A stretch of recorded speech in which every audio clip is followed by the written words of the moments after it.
Chapter 315. Jiang Zhonghua had been working in the traditional Chinese medicine department of Ning County People's Hospital for nearly 30 years.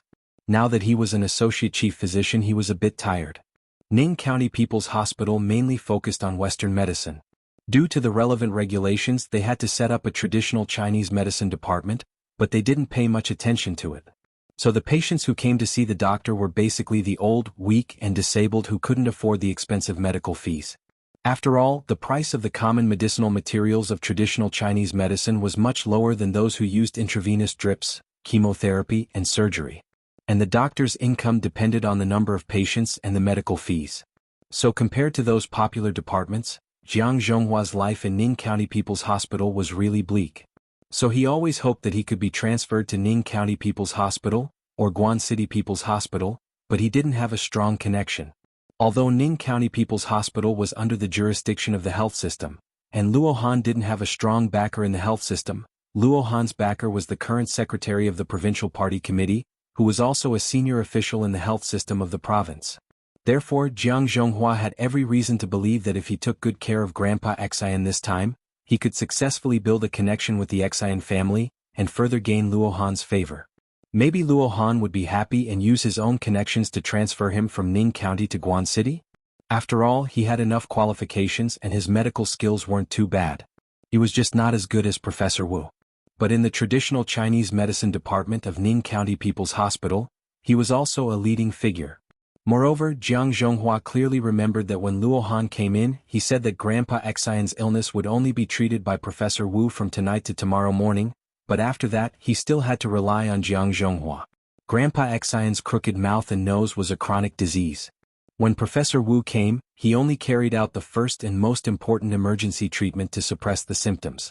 But as the saying goes, getting rid of diseases is like pulling silk. This kind of disease couldn't be completely cured in a day or two.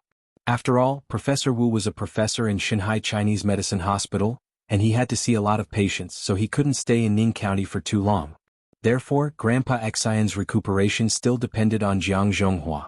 Therefore, as long as he took good care of Grandpa Xian and successfully made friends with Luo Han, there would be hope for him to advance. At this moment, traditional Chinese medicine Dr. Jiang was incomparably glad. He was glad that in front of Brother Bao just now, in order to protect Uncle Liang who stole the immortal spirit spleen wine, he had done his duty as a doctor and also boldly proved Luo Han's explanation, slightly gaining Luo Han's favor and laying a good foundation for him to get closer to Luo Han. Therefore, after making a promise to Luo Han, traditional Chinese medicine doctor no longer had any scruples. After turning around, his footsteps were more powerful and brisk than before. His old face also became lively, positive, and confident from the original calmness. Sure enough, it didn't take more than 8 minutes. Jiang Zhonghua medicine doctor led 2 beautiful female nurses to bring the 2 bowls of black, steaming medicine that Professor Wu had ordered. Only then did Luo Han knock on the inner door, informing Uncle Liang that the danger had passed. Perhaps Uncle Liang had already heard the commotion outside from his room, so he immediately opened the MDF door, which wasn't very thick. An embarrassed smile appeared on his face. "Xiao Luo, Xiao Chen, I've really troubled you too this time." Then Uncle Liang glanced at the 2 young men who were still standing at the door. His eyes suddenly lit up. "Oh, I didn't expect you to have such a unique skill, Xiao Luo." Luo Han felt that Uncle Liang's way of doing things was a little different from Uncle Xian and Uncle Xian. He was quite free and unrestrained, so he immediately smiled modestly. "It's nothing. In fact, it's mainly because they were too careless." He then looked into the room and saw Dr. Wu, who was calmly putting the golden needles into the needle bag. "Uncle Wu, the medicine is ready. Do you want to drink it now?" After putting away all the golden needles, Dr. Wu calmly turned around and nodded with satisfaction. The patient's physical condition is good, so the most dangerous moment has passed. Luo Han subconsciously looked at Big Boss Xian who was lying on the bed. Sure enough, the crooked mouth, nose and eyes on the old face had returned to their original positions. There was a serene red color on his face, and his breathing was quite stable. There was no sense of urgency or difficulty like when he first saw him. Last time, when Luo Han delivered medicine to Hu Baifang's father-in-law, he didn't go to the ward after Dr. Wu's treatment, so he couldn't compare. However, just from the serene face and the steady breathing, Luo Han felt that the medicine should be good. However, Dr. Wu looked at Uncle Liang approvingly. "You're quite fast.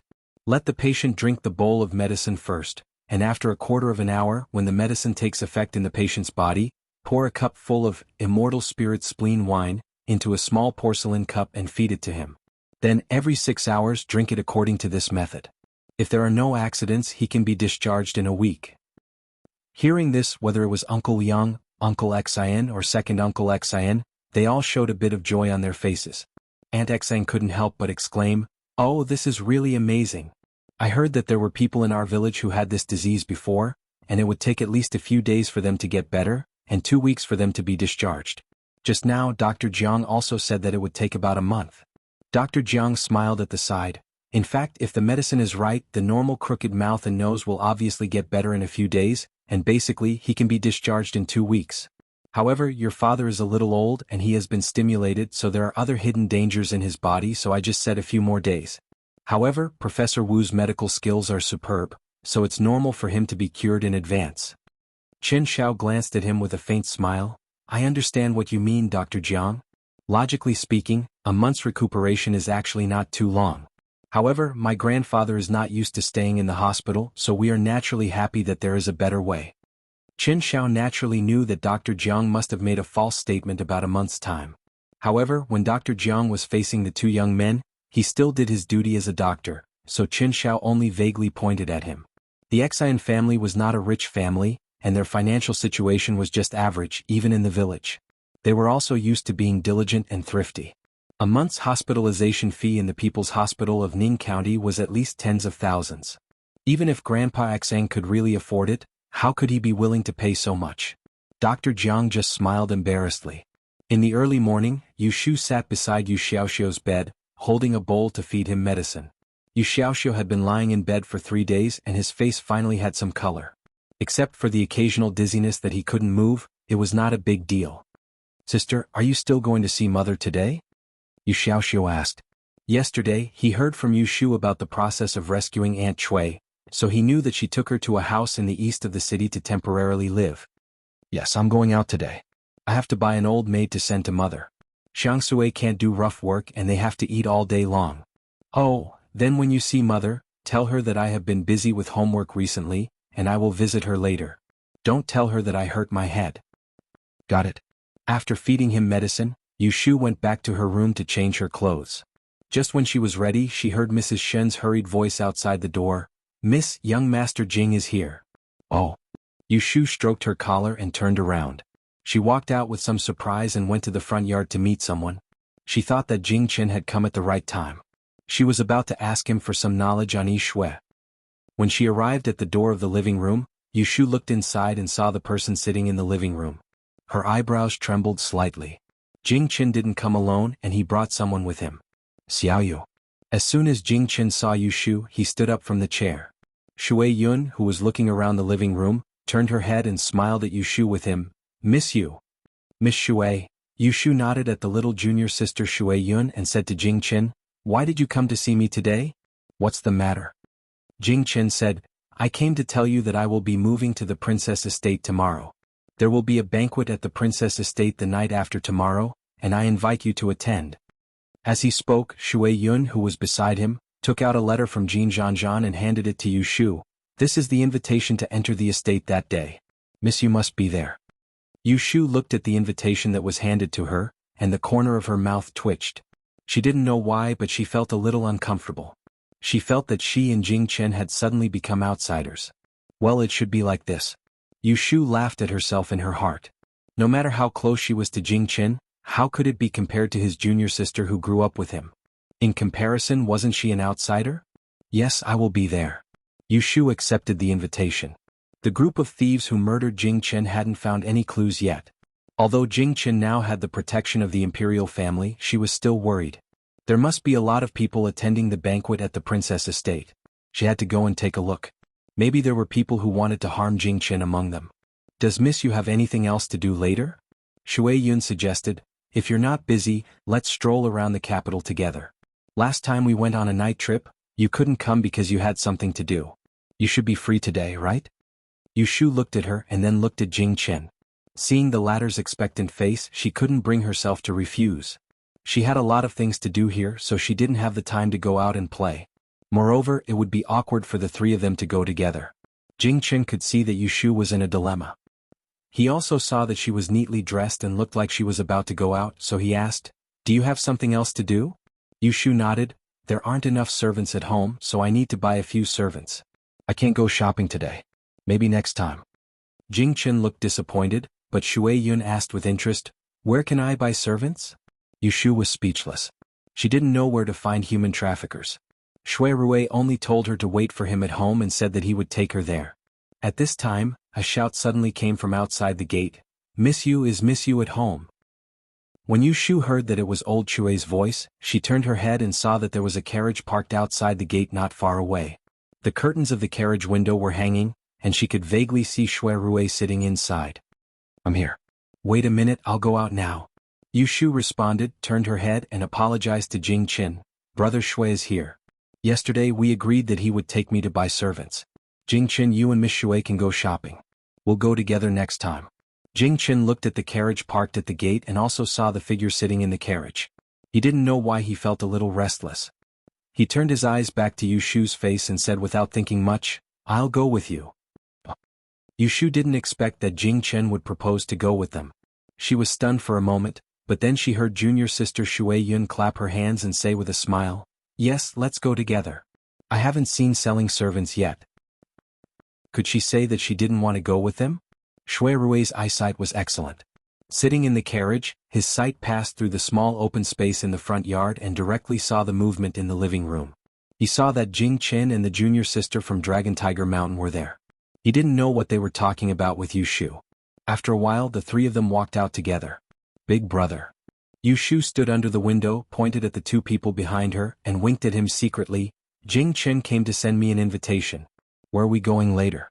If it's convenient, can we take them with us?" Yushu's original intention was to let Shui Rui find an excuse to refuse. She was going to do business and she didn't want to play with junior sister Shui. She didn't know whether Shui Rui understood her meaning or not. He looked at Jing Chen and smiled gently. "Greetings, Daozi. How are you these days?" Jing Chen nodded and greeted Shui Rui. He was not good at saying polite words, so he just said, "N." Shui Rui used one hand as a pillow on the windowsill and said intentionally or unintentionally, "Shu and I are going to the offering house in the west of the city to pick some servants. If Daozi doesn't mind that place being noisy, you can come with us." "Okay." Seeing that they responded, Yushu turned her back to Jing Chen and Shui Yun and stared at Shui Rui. Shui Rui smiled secretly but pretended not to understand. He asked her, "What's wrong?"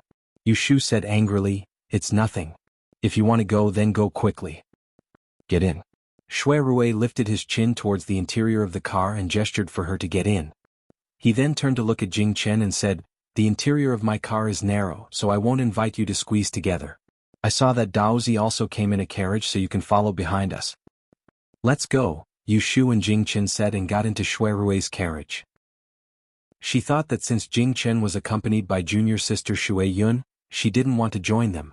Jing Chen looked at the carriage curtain that was put down in front of him, and without saying a word, he took Shui Yun to the palace carriage across the street. "Xixiang, what's wrong? Are you unhappy?" Sitting in the carriage, Shui Yun found that there was something wrong with Jing Chen. He was in a good mood when he left in the morning, but now he was obviously depressed. Jing Chen shook his head and didn't speak. He hung up the window screen behind him and looked at the carriage that slowly began to move diagonally across the street. Chapter 316. Probably because of Shui Rui's face, the supply house didn't dare to raise the price. Yushu spent 200 taels of silver to get Bai Ran's contract. Then she got a maid to serve tea, a guard to watch the door, and a housekeeper to sweep the floor and cook. It was almost noon. Shui Rui intended to go back to Wangjilu with Yushu. Seeing that Jing Chen and Shui Yun planned to follow them, he invited them together. The two didn't stand on ceremony and agreed. This time, people were taken away. Except for the housekeeper who was going to be sent to Aunt Chui, the other three were going to be taken home. Yushu thought about it and asked Shui Rui to ask for a carriage from the supply house to send Bai Ran and others to Zhao Hui's house. After sending them away, Yushu looked at the remaining housekeeper and said to Shui Rui, "Eldest brother, I want to go to my mother's place. You and Jing Chen go to Wangjilu and wait for me. Let old Shui send me." Shui Rui looked at her and turned to Jing Chen.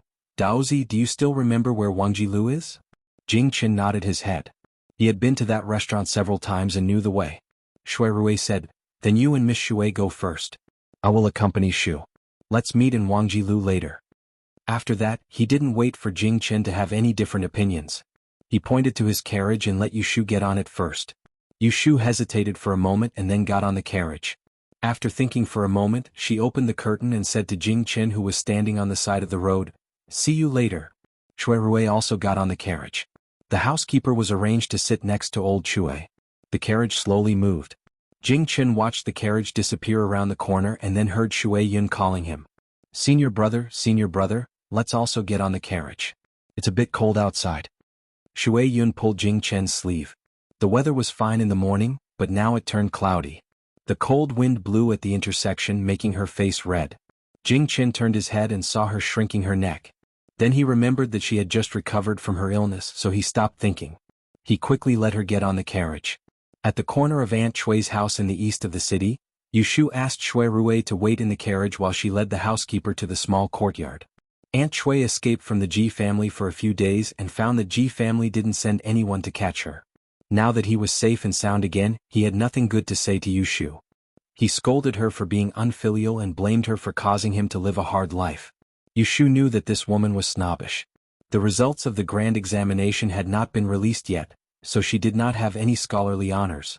He didn't expect concubine Chui to treat him well for the time being. He left concubine Chui behind and left with a few pieces of silver. He didn't even mention to concubine Chui that Yu Xiaoxiu had been pushed off his horse and was bedridden. She didn't expect her mother to be nice to her for a while. She left with some silver and left. She didn't even mention to Aunt Chui that Yu Xiaoxiu was pushed off the horse and was bedridden. Back in the carriage, as soon as Yushu sat down, she heard Shui Rui ask, "How is your mother? Is she used to living here?" Shui Rui was very clear about Yushu's family situation. He knew that the relationship between her mother and her daughter was not close. But no matter what, she was still the biological mother of Yushu and her younger brother. Shui Rui knew the situation of Yushu's family. He knew that she and her mother weren't close. But no matter what, she was still Yushu's mother. What's wrong with her? She eats well, sleeps well, and no one beats her. It's much more comfortable than the Ji family's woodshed. Yushu ridiculed. Hearing this, Shui Rui cleverly changed the topic. Is Xiaoxiu better today? Is he still dizzy? When Yu Xiaoxiu was mentioned, Yushu's face brightened up and she said, "Much better, but he doesn't have much energy. He needs to recuperate for a while before he can recover." Shui Rui nodded and took note of it. The two then talked about the banquet in the Princess Fu the day after tomorrow. This banquet is ordered by the emperor. There will be many guests that day. Why don't I go to Aunt Huai's house to pick you up first and then we can go together? Shui Rui suggested. Okay. Then I will wait for you at home the day after tomorrow. Yushu was happy to have Shui Rui accompany her. It was better than being alone. While they were talking, the carriage passed from the east to the north of the city and stopped in front of the backyard of Wangji building. The four of them sat at a table and had lunch.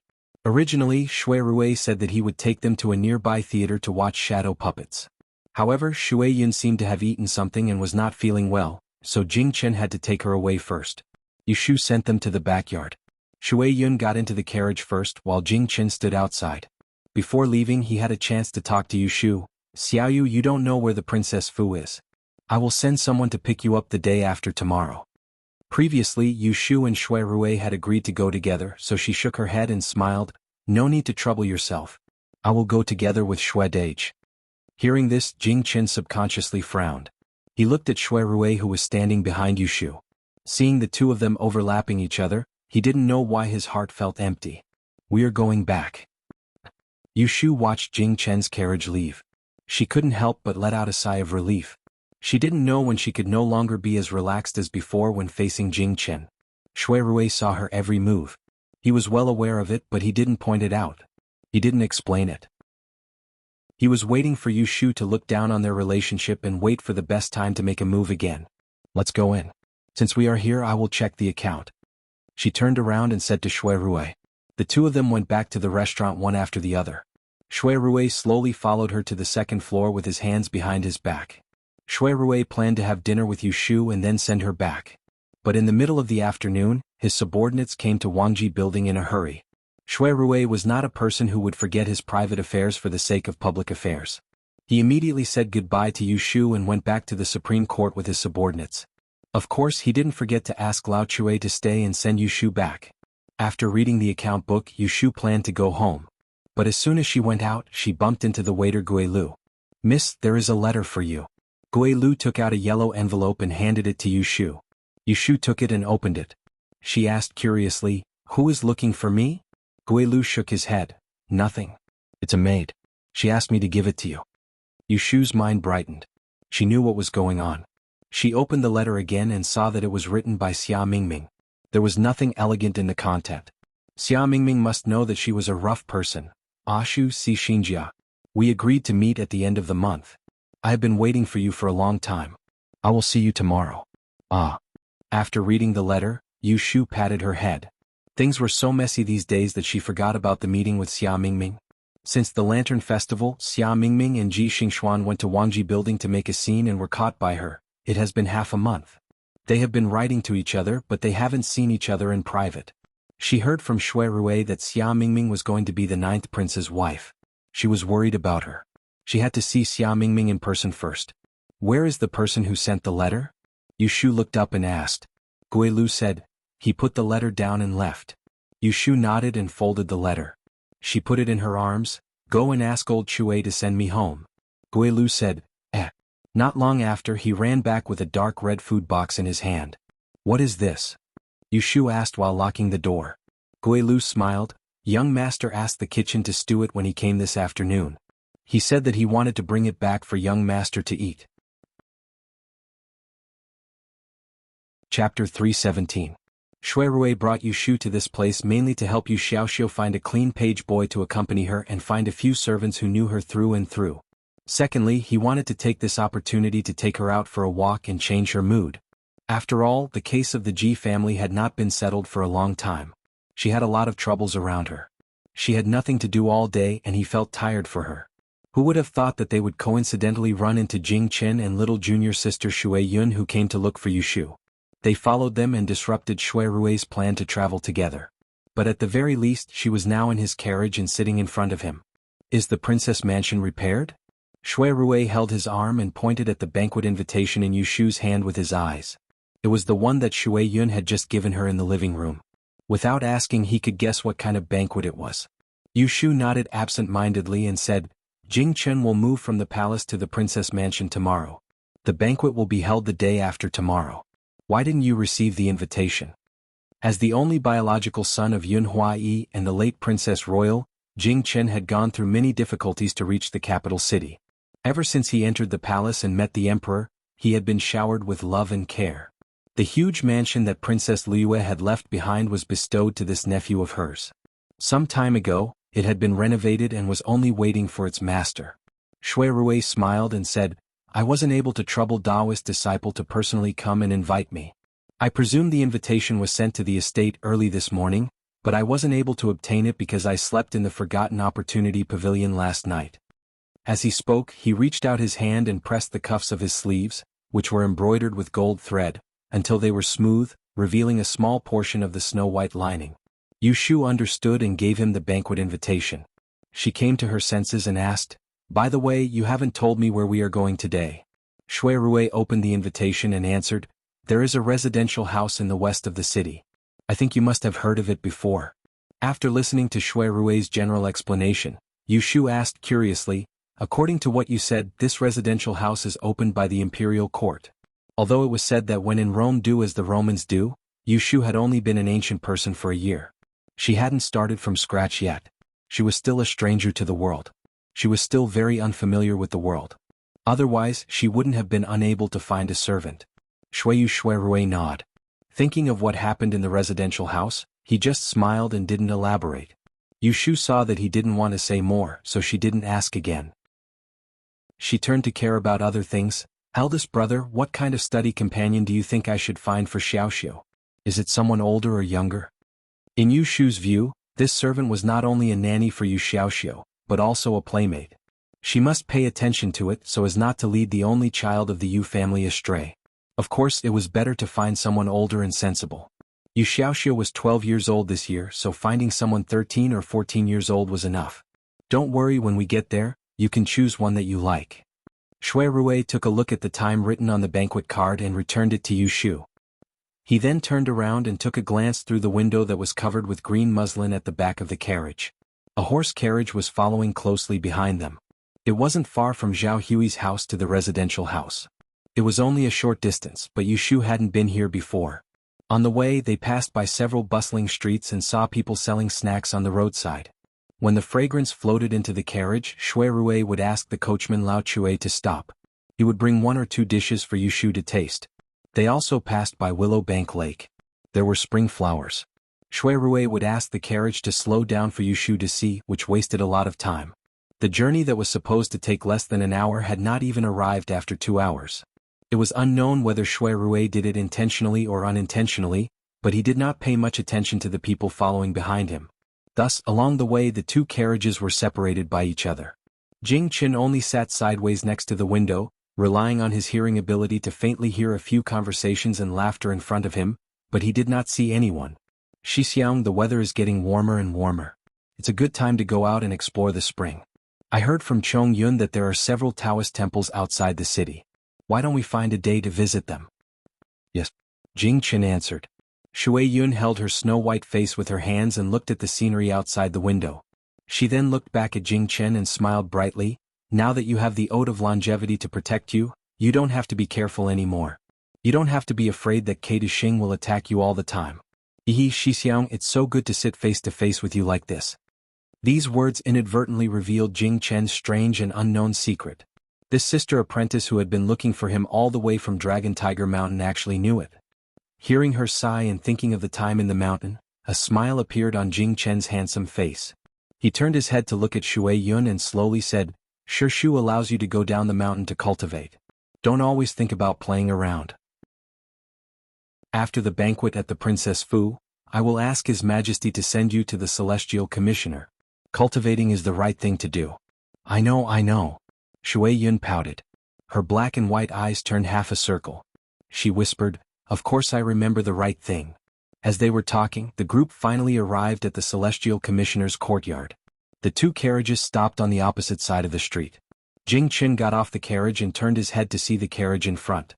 Shui Rui was standing outside the carriage with one hand protecting the side of the carriage. Yushu didn't need anyone to help her.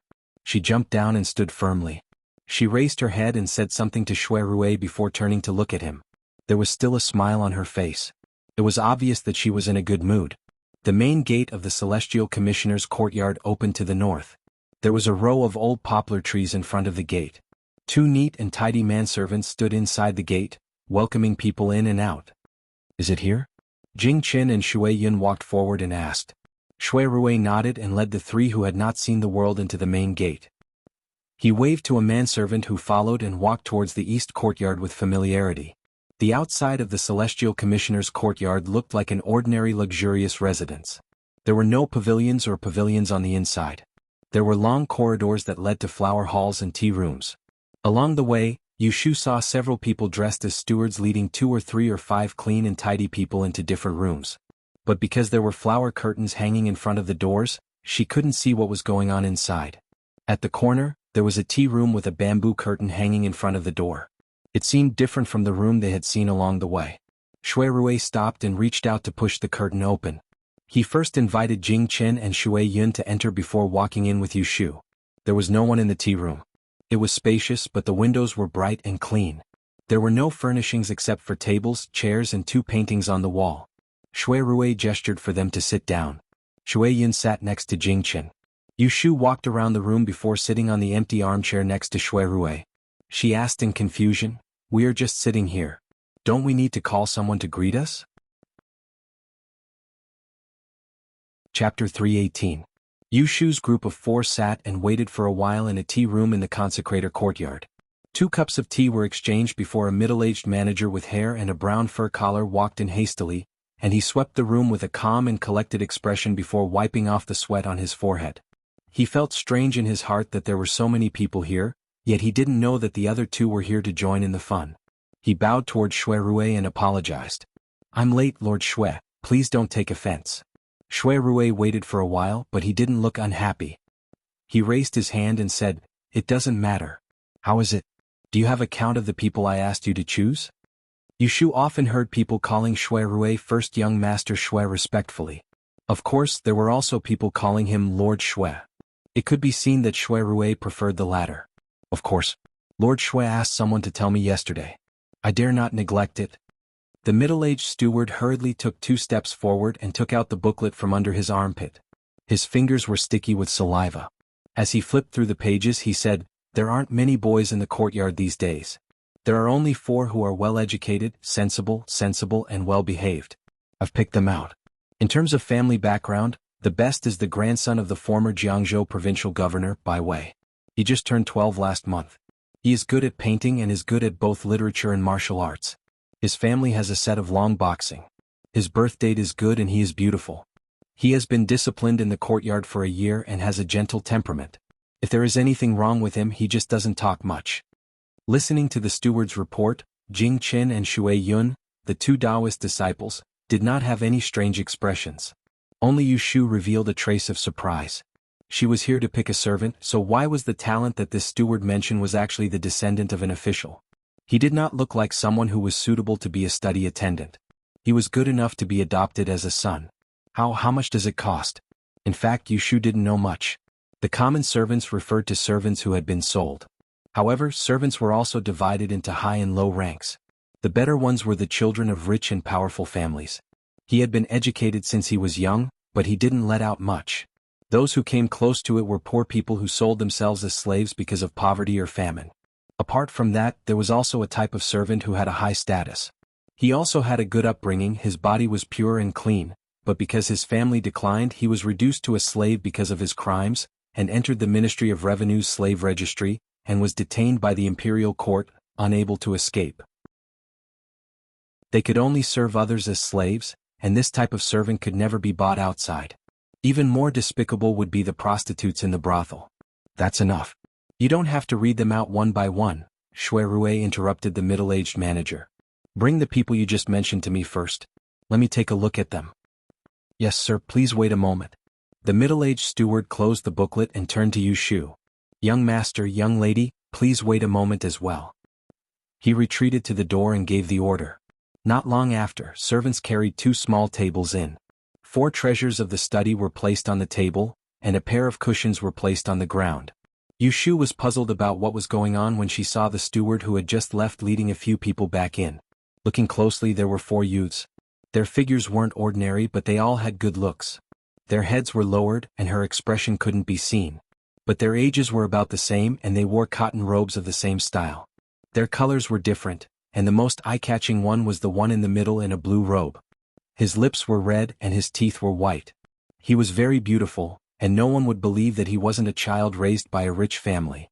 Perhaps it was because of her preconceived notions that they were all full of energy, and Yu Shu had a cold heart. She didn't have much sympathy for their past experiences, and how they were reduced to slaves. She was only thinking about how much it would cost to buy such a book boy. If she didn't have enough money on her, she would have to borrow from Shui Rui. Sir, these are the ones. The middle-aged steward extended his hand and pointed at Shui Rui. He then turned to the 4 youths behind him and said, "This is Lord Shui from the Supreme Court of Justice, and also the eldest son of the Minister of State. There are also the other young masters and young ladies, why aren't you greeting them?" Greetings to Lord Shui, young master and young lady. Perhaps the steward had instructed them beforehand, but the 4 youths greeted them politely. If it wasn't for the fact that Yu Shu had heard that they were either from a scholarly family, or that they had fallen to such a state after becoming an official, she would have thought that they were 4 young masters raised by some family, and that their parents had called them out to show off in front of the guests.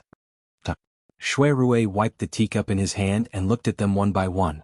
He then said to them, "You should be able to read and write. Write a poem for me to read." Yes. Yu Shu looked at the 4 youths sitting on the ground in front of her, writing at the small study table. Only then did she realize what the 4 treasures of the study were for. Bring their 8 characters and 4 pillars over. Taking advantage of the time they were writing their poems, Shui Rui took a piece of paper from the steward of the conclave and passed it to Yu Shu. "Take a look, see if there's anything wrong with it." Yu Shu nodded and carefully compared the 8 characters in her hand. She secretly calculated, but there was nothing that countered Yu Xiaoxiu's fate. These youths didn't waste time. Soon one of them finished writing a poem. The maidservant serving tea brought it to Shui Rui's hand. Shui Rui glanced at it, nodded and handed it to Yu Shu. He casually joked, "This character's writing is better than yours. Take a look." Yu Shu glanced at him and looked at it seriously. Although she didn't know much about poetry, she could at least see that it was smooth. At least this 5-character sentence was something that Yu Xiaoxiu, who had only been in school for a few months, couldn't write. "Miss Yu, let me take a look." Shui Yun stretched out her hand and asked Yu Shu with some interest. Yu Shu passed it to her and casually asked, "Does Miss Shui know poetry?" "I know a little. My father taught me."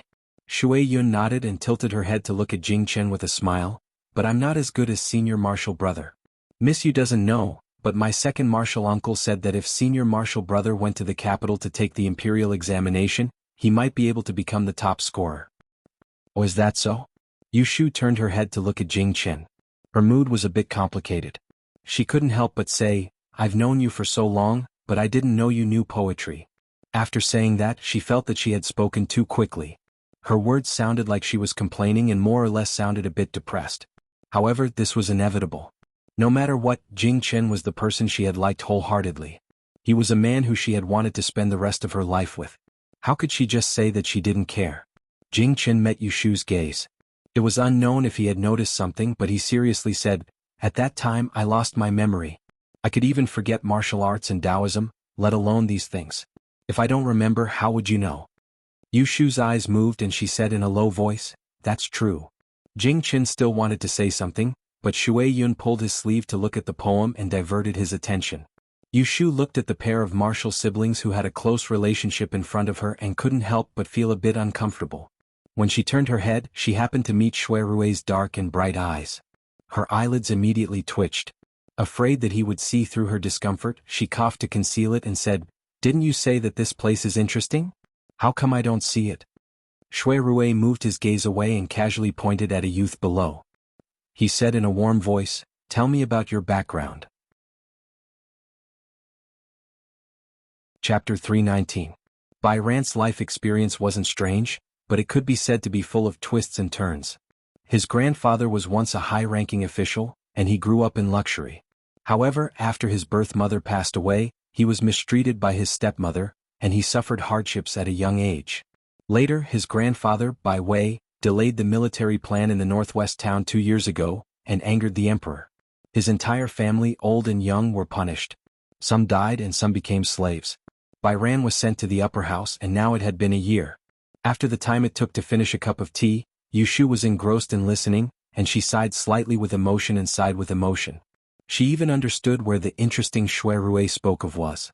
Presumably, every single one of these young masters that had met with misfortune had a story to tell, and these stories of real people and events were much more interesting than those fake dramas fabricated by storytellers and tea houses. After the young master finishes, there is nothing else to talk about. After Bai Ran finished his story, his face became gloomy. He retreated to the side of the desk and continued to write poems. However, his mind had already flown to somewhere else. Yu Shu turned her head to look at Shui Rui. Shui Rui commented, "Bai Wei Wu was a wolf in the imperial court in the past. However, he was overconfident and stubbornly acted on his own accord. Due to a moment of carelessness, our imperial court was defeated by Wala in the battle at Wang City 2 years ago. His crime cannot be forgiven and brought disaster to his descendants." Yu Shu always thought that the De dynasty was rich and the people strong. This was the first time she heard about the war in the surrounding areas. Only then did she know that the world was not completely peaceful. The whole country should not start a war. Winning or losing is heaven's will. Why should we blame people? Shui Yun suddenly said. Her words were very disrespectful.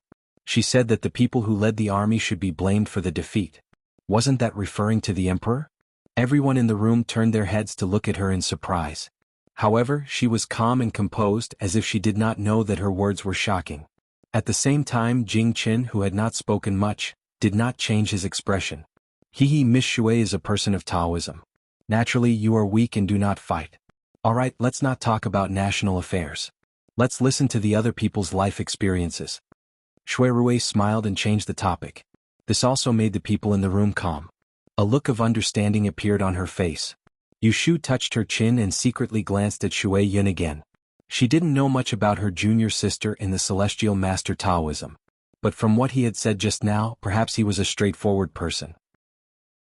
Following that, the remaining 3 boys each told their own personal experiences, but none of them were as euphemistic as Bai Ran's. Yushu compared their handwriting and always felt that Bai Ran's was definitely better, and his temperament was better. He had a good image and she liked him. If she brought him back, not only would he be Yu Xiaoxiu's study boy, he would even be able to teach him how to read and write. But it was because he was too good that Yushu felt something was wrong. She tilted her body and whispered to Shui Rui, "Big brother." "What's wrong?" Shui Rui tilted his ear and heard her whisper. "In my opinion, this consecration courtyard was frequented by guests. With Bai Ran's character and appearance, why hadn't anyone taken her away for a year? Will there be any problems?"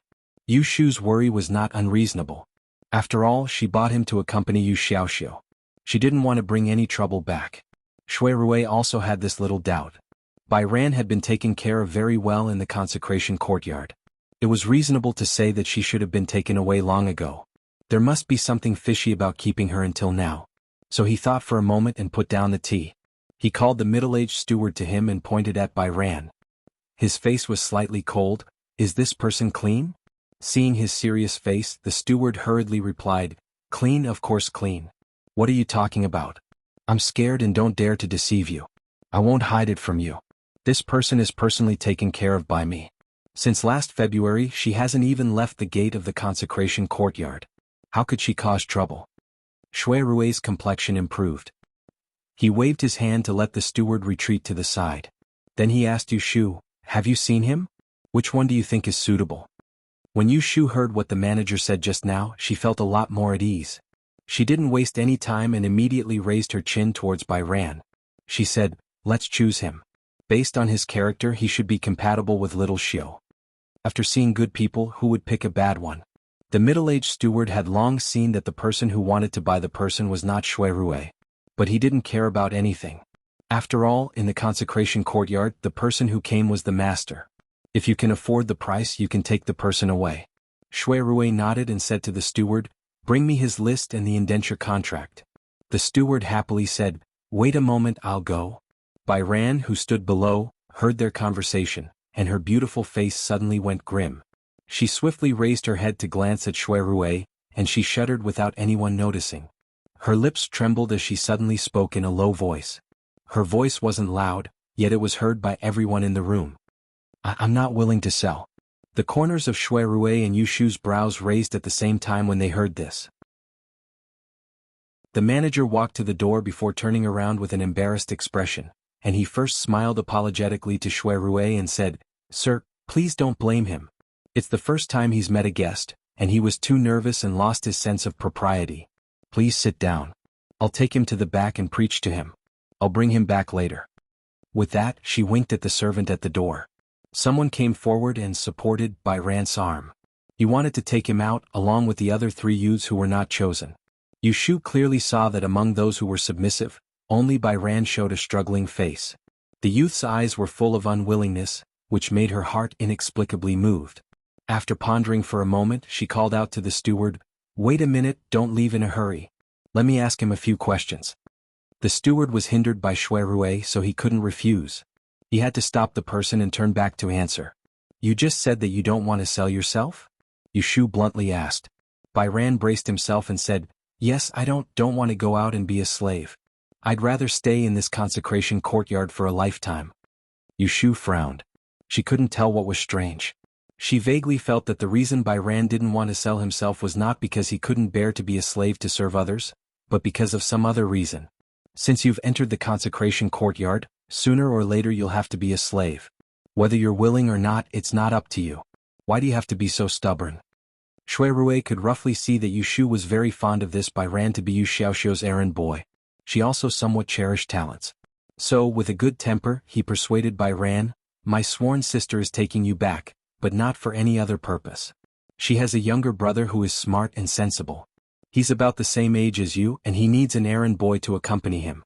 Their family's elders were born in Xinglin, and they opened a medical center to save people. They're kind, and although they don't come from a rich and powerful family, they're still well off. My sworn sister is a barter, and in the past she also had a bright future. If you go to her house, there's no better place to go. Other people wouldn't even come if they begged for it, so why wouldn't you be willing?" Listening to his words, Bai Ran was stunned. He looked at Shui Rui and then looked at Yushu. His face revealed a sudden realization. but it disappeared in a flash. He lowered his head again. After a moment, he raised his head and asked Yushu, "May I ask Miss Honorable surname and great name?" Yushu stared at his expression and said, "My surname is Yu and my given name is Shu without a character." Chapter 320. Presumably because of Shui Rui's reputation, the residents of concubines didn't dare to raise the price. Yushu spent 200 taels of silver to obtain by Rant's indenture. After that, she got a servant girl to serve tea, a guard to watch the door, and a servant woman to sweep the floor and cook. When it was almost noon, Shui Rui intended to return to the Forgotten Opportunity Tower with Yushu. When he saw that Jing Chen and Shui Yun intended to continue following them, he invited them as well. The two of them didn't stand on ceremony and accepted his invitation. This time, people were taken away. Except for the housekeeper who was going to be sent to Aunt Chui, the other three were going to be taken home. Yushu thought about it and asked Shui Rui to ask for a carriage from the supply house to send by Ran and others to Zhao Hui's house. After sending them away, Yushu looked at the remaining housekeeper and said to Shui Rui, "Eldest brother, I want to go to my mother's place. You and Jing Chen go to Wangjilu and wait for me. Let old Shui send me." Shui Rui looked at her and turned to Jing Chen. "Daozi, do you still remember where Wangjilu is?" Jing Chen nodded his head. He had been to that restaurant several times and knew the way. Shui Rui said, "Then you and Miss Shui go first. I will accompany Shu. Let's meet in Wangjilu later." After that, he didn't wait for Jing Chen to have any different opinion. He pointed to his carriage and let Yushu get on it first. Yushu hesitated for a moment and then got on the carriage. After thinking for a moment, she opened the curtain and said to Jing Chen, who was standing on the side of the road, "See you later." Shui Rui also got on the carriage. The maidservant was arranged to sit next to the coachman Lao Chui. The carriage started to move slowly. Jing Chen watched as the carriage disappeared around the corner. Only then did he hear Shui Yun calling him. Senior brother, let's get in the car too. It's a little cold outside." Shui Yun tugged at Jing Chen's sleeves. The weather in the morning was fine, but now it had turned cloudy. The cold wind at the intersection blew, making her face turn red. Jing Chen turned his head and saw her shrinking her neck. He remembered that she had just recovered from her illness, so he stopped thinking. He hurriedly led her into the car. When they arrived at the corner of Aunt Chui's house in the east of the city, Yushu asked Shui Rui to wait outside in the car and led the servant woman who was cooking to the small courtyard. Aunt Chui had just escaped from the Ji family for a few days when she realized that the Ji family hadn't sent anyone to catch her. Now that he was safe and sound, his sharp tongue came back. When he saw Yushu, he didn't have anything good to say. He scolded her for being unfilial and blamed her for making him suffer. Yushu knew that this woman was snobbish. The Dian examination hasn't been released yet, so she didn't have any achievements. He didn't expect concubine Chui to treat him well for the time being. He left concubine Chui behind and left with a few pieces of silver. He didn't even mention to concubine Chui that Yu Xiaoxiu had been pushed off his horse and was bedridden. Returning to the carriage, as soon as Yushu sat down, she heard Shui Rui ask, "How is your mother? Is she used to living here?" Because the two met in Yang City. Shui Rui was very clear about the situation of Yushu's family. He knew that they weren't close, but no matter what, she was still Yushu and her brother's biological mother. He still needed to show his concern. What's there to not be used to? She eats well, sleeps well, and no one hits or scolds her. Compared to the Ji family's woodshed, it's much more comfortable. Yushu lightly ridiculed. Hearing this, Shui Rui cleverly changed the topic. Is Xiaoxiu feeling better today? Is his head still dizzy? When Yu Xiaoxiu was mentioned, Yushu's face brightened up and she said, "Much better, but he doesn't have much energy.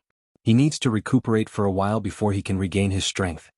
Shui Rui nodded and took note of this. The two continued to talk about the banquet at the princess residence the day after tomorrow. This banquet was ordered by His Majesty. There will definitely be many guests that day. How about I go to Aunt Hui's house to pick you up first and then we can go together? Shui Rui suggested. Okay. Then I'll wait for you at home the day after tomorrow. Yushu was happy to have Shui Rui as her companion. It was better than being alone. While they were talking, the carriage passed from the east to the north of the city and stopped in front of the backyard of Wangji restaurant. The four of them sat at a table and had lunch. Originally, Shui Rui said that he would take them to a nearby theater to watch shadow puppets. However, it seemed that Shui Yun had eaten something and was not feeling well. So, Jing Chen had to take her away first.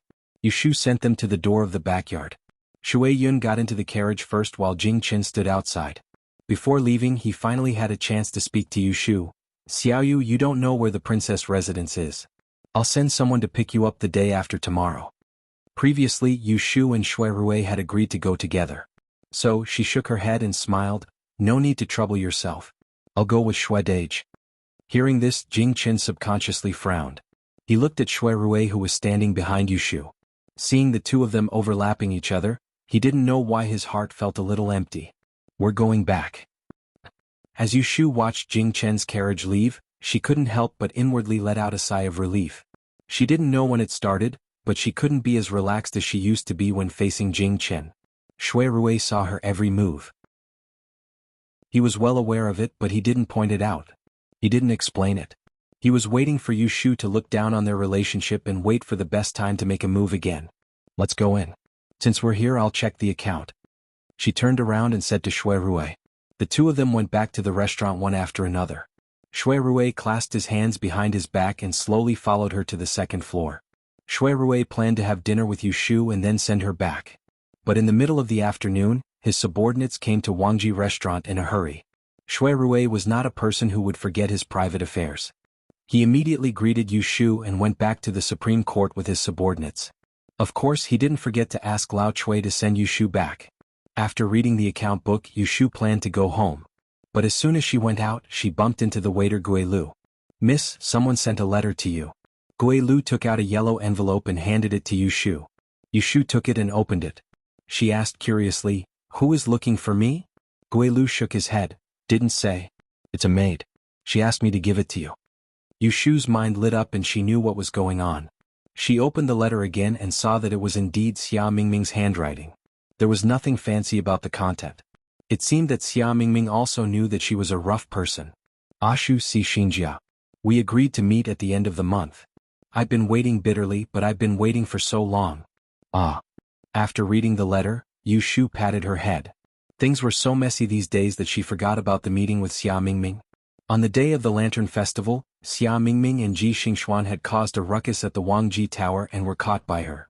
It had been half a month since then, and the two of them had been communicating through letters, but they hadn't met in private once. She heard from Shui Rui that Xia Mingming was going to be the 9th prince's wife. She was worried about her. She had to see Xia Mingming in person first. Where is the person who sent the letter? Yushu looked up and asked. Gui Lu said, he left the letter and left. Yushu nodded and folded the letter. She put it in her arms. Go and ask old Chui to send me home. Gui Lu replied with an. Not long after, he came back with a red food box. What is this? Yushu asked as she locked the door. Gui Lu smiled. Young master asked the kitchen to stew it when he came this afternoon. He said that he wanted to bring it back for young master to eat. Chapter 321. In the evening when Yushu returned home, Yu Xiaoxiu had already met Bai Ran.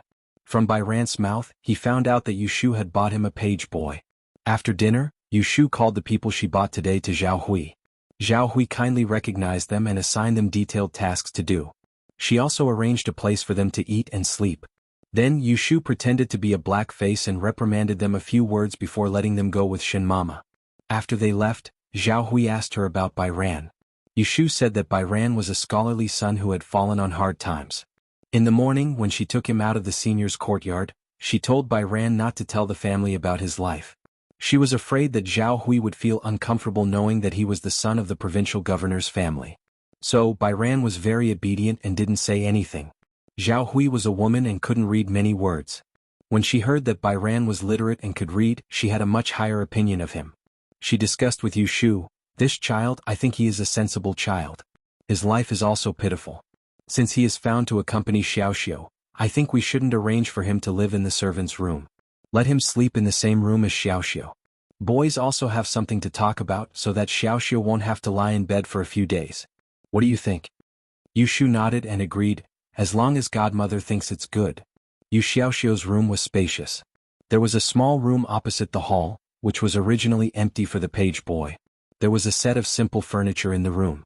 Zhao Hui asked Shin Mama to add 2 more quilts so that the bed could be made to sleep. Suddenly, there was a boy who was about the same age as him in the room. Yu Xiaoxiu did not have much resistance. This was inseparable from Bai Ran's gentle and quiet temperament. Of course, it was mainly because he was brought back by Yushu. In Yu Xiaoxiu's view, no matter what his sister did, it was for his own good. In the evening, Yu Shu looked after Yu Xiaoxiu's room for an hour and then went back to her room.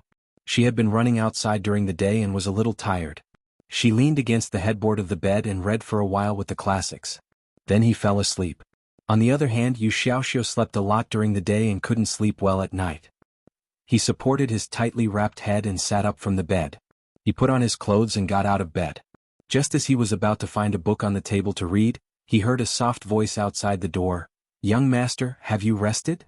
After hesitating for a moment, Yu Xiaoxiu walked over to open the door and saw Bai Ran standing in the dim light. Bai Ran was looking at him with some embarrassment. The boy had not grown up yet and he was at most 2 fingers taller than him. "Young master, did I disturb your rest?" Hearing such a polite boy call himself a villain and respectfully call him young master, Yu Xiaoxiu scratched his neck and shook his head uncomfortably. "No. I haven't slept yet." "I haven't slept yet, what do you want?" Bai Ran bowed her head and said, "I just got up to check the door and window. I saw that the light in your room was still on. So I asked about it. Young master is injured. Don't stay up late. It's better to rest early. If there's anything, just call me. I'm sleeping opposite you. I can hear you." Yu Xiaoxiu was the same as Yu Shu. "If you respect me, I will respect you tenfold." After listening to his caring words, he immediately had a good impression of Bai Ran.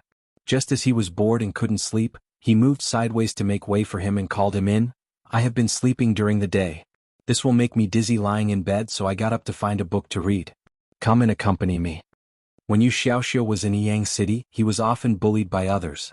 Because his family was poor, he was often bullied by others.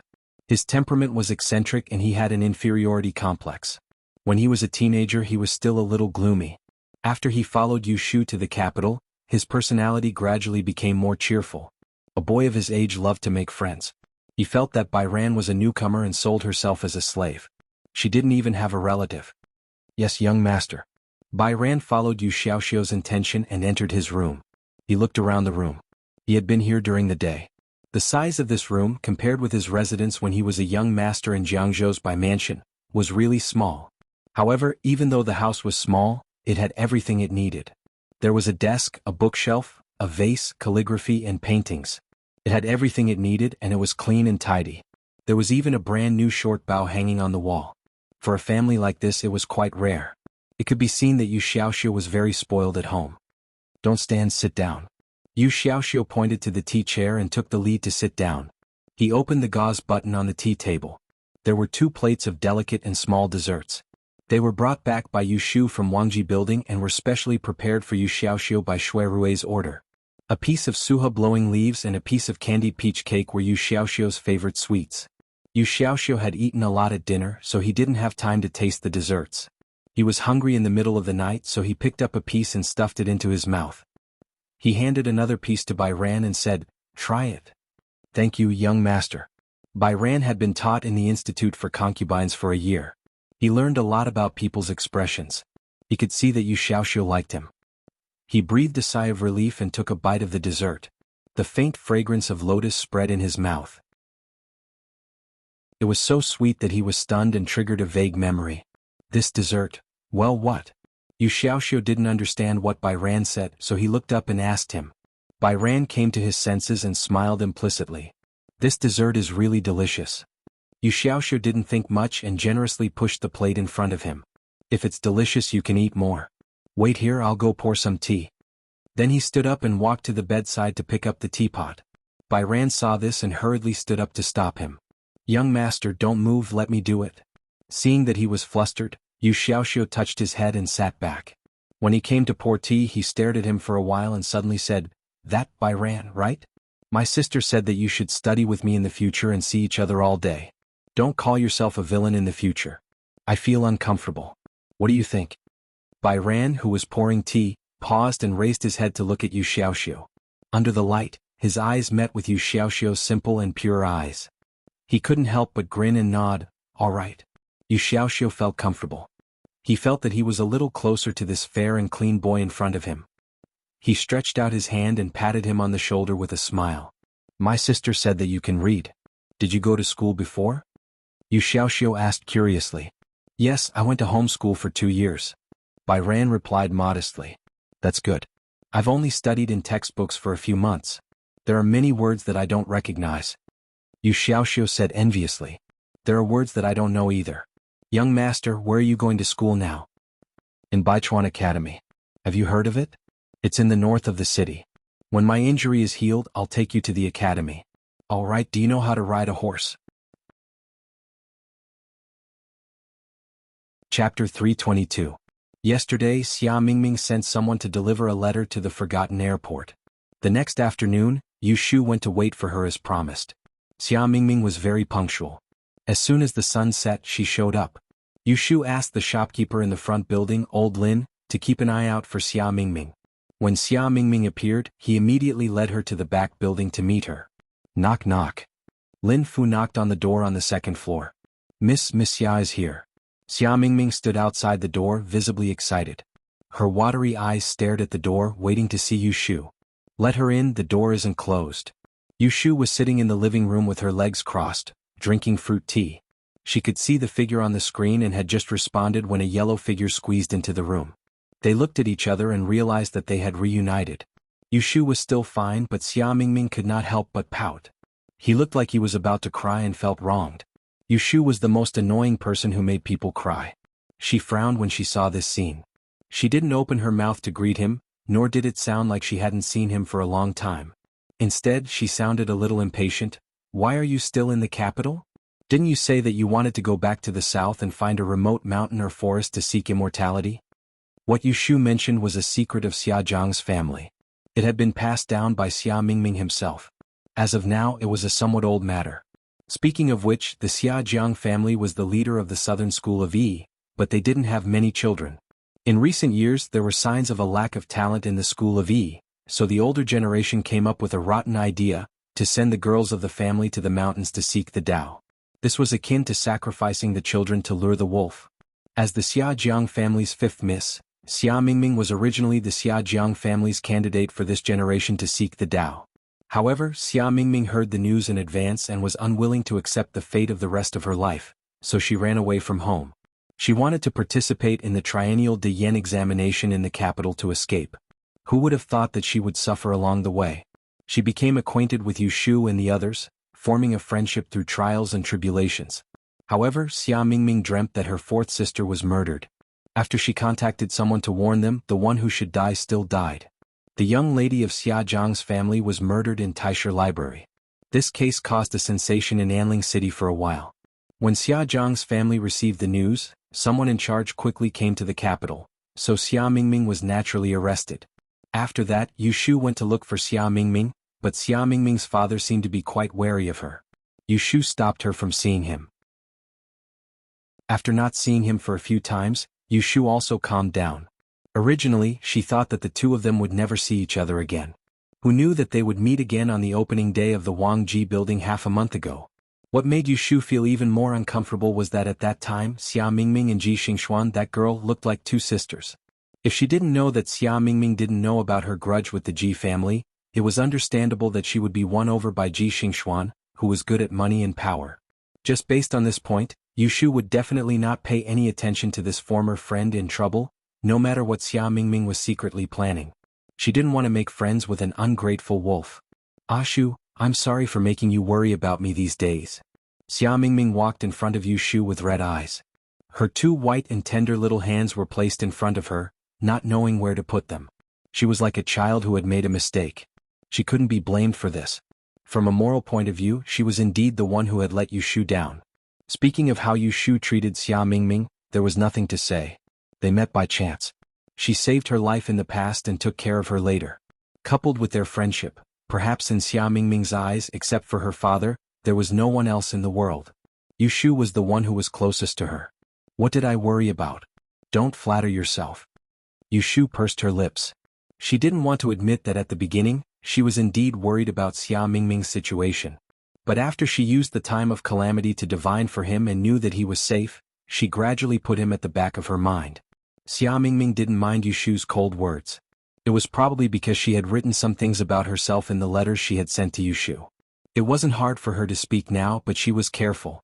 Looking at Yu Shu's expression, she said, Shu, it's right for you to be angry at me. You treated me so well, but I left that day and didn't even send you a message. I've heard that you came looking for me, but you were chased away by my father. Don't blame my father. That's just his temper. He always thinks that others covet the benefits of our Xiajiang family. I've told him many times that you're not that kind of person, but he doesn't listen. As she mentioned it, Yushu remembered that day when Qiu Biao and Bai Qing bumped into her in the capital and wanted to kill her. She went to the Xiajiang family for help, but was rejected by the Xiajiang family. She couldn't help but snort and say in a bad mood, "You're wrong. I'm that kind of person. The few hundred taels of silver that your father asked someone to give me as a reward is still in my cabinet. Since I've accepted the gift, we're even." Seeing her cold attitude, Xia Mingming was scared. She really wanted to break up with her. Her tears fell again. She was usually eloquent, but at this moment she could only choke with tears. Don't be angry with me, Ashu. Sob, sob, sob. Seeing that she was crying so sadly, Yushu knew that she had scared her enough. She wasn't angry, but mainly to test how many old feelings Xia Mingming still had in her heart. If there were less, then she could save the rest of her words. After all, she wasn't someone who had nothing better to do. Why should she bother with a person who wasn't worth it?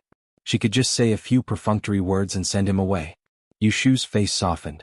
She sighed pretentiously. She stretched out her arm to hold Xia Mingming's cold little hand and pulled her to sit beside her. She casually grabbed the handkerchief on the table and wiped her face with it. Xia Mingming didn't realize that she was almost treated as a passerby by Yushu. Seeing that Yushu's attitude had improved, she was stunned for a moment and then cried even harder. It seemed that she wanted to vent all the worries and fears of these days. She held Yushu's hand that was wiping her tears and cried loudly on her shoulder. Hearing this devilish voice piercing her ears, Yushu had to exert a great deal of effort to restrain herself from turning hostile again. She raised her hand and then lowered it again, gently patting Xiang Xiaolong's back. Hitting someone with a stick and then giving them a carrot was her usual trick of coaxing people. It was effortless. All right, I'm just teasing you. All right, you brought people to my restaurant to make trouble, and you don't allow me to lose my temper? You're a big girl, yet your snot and tears are everywhere.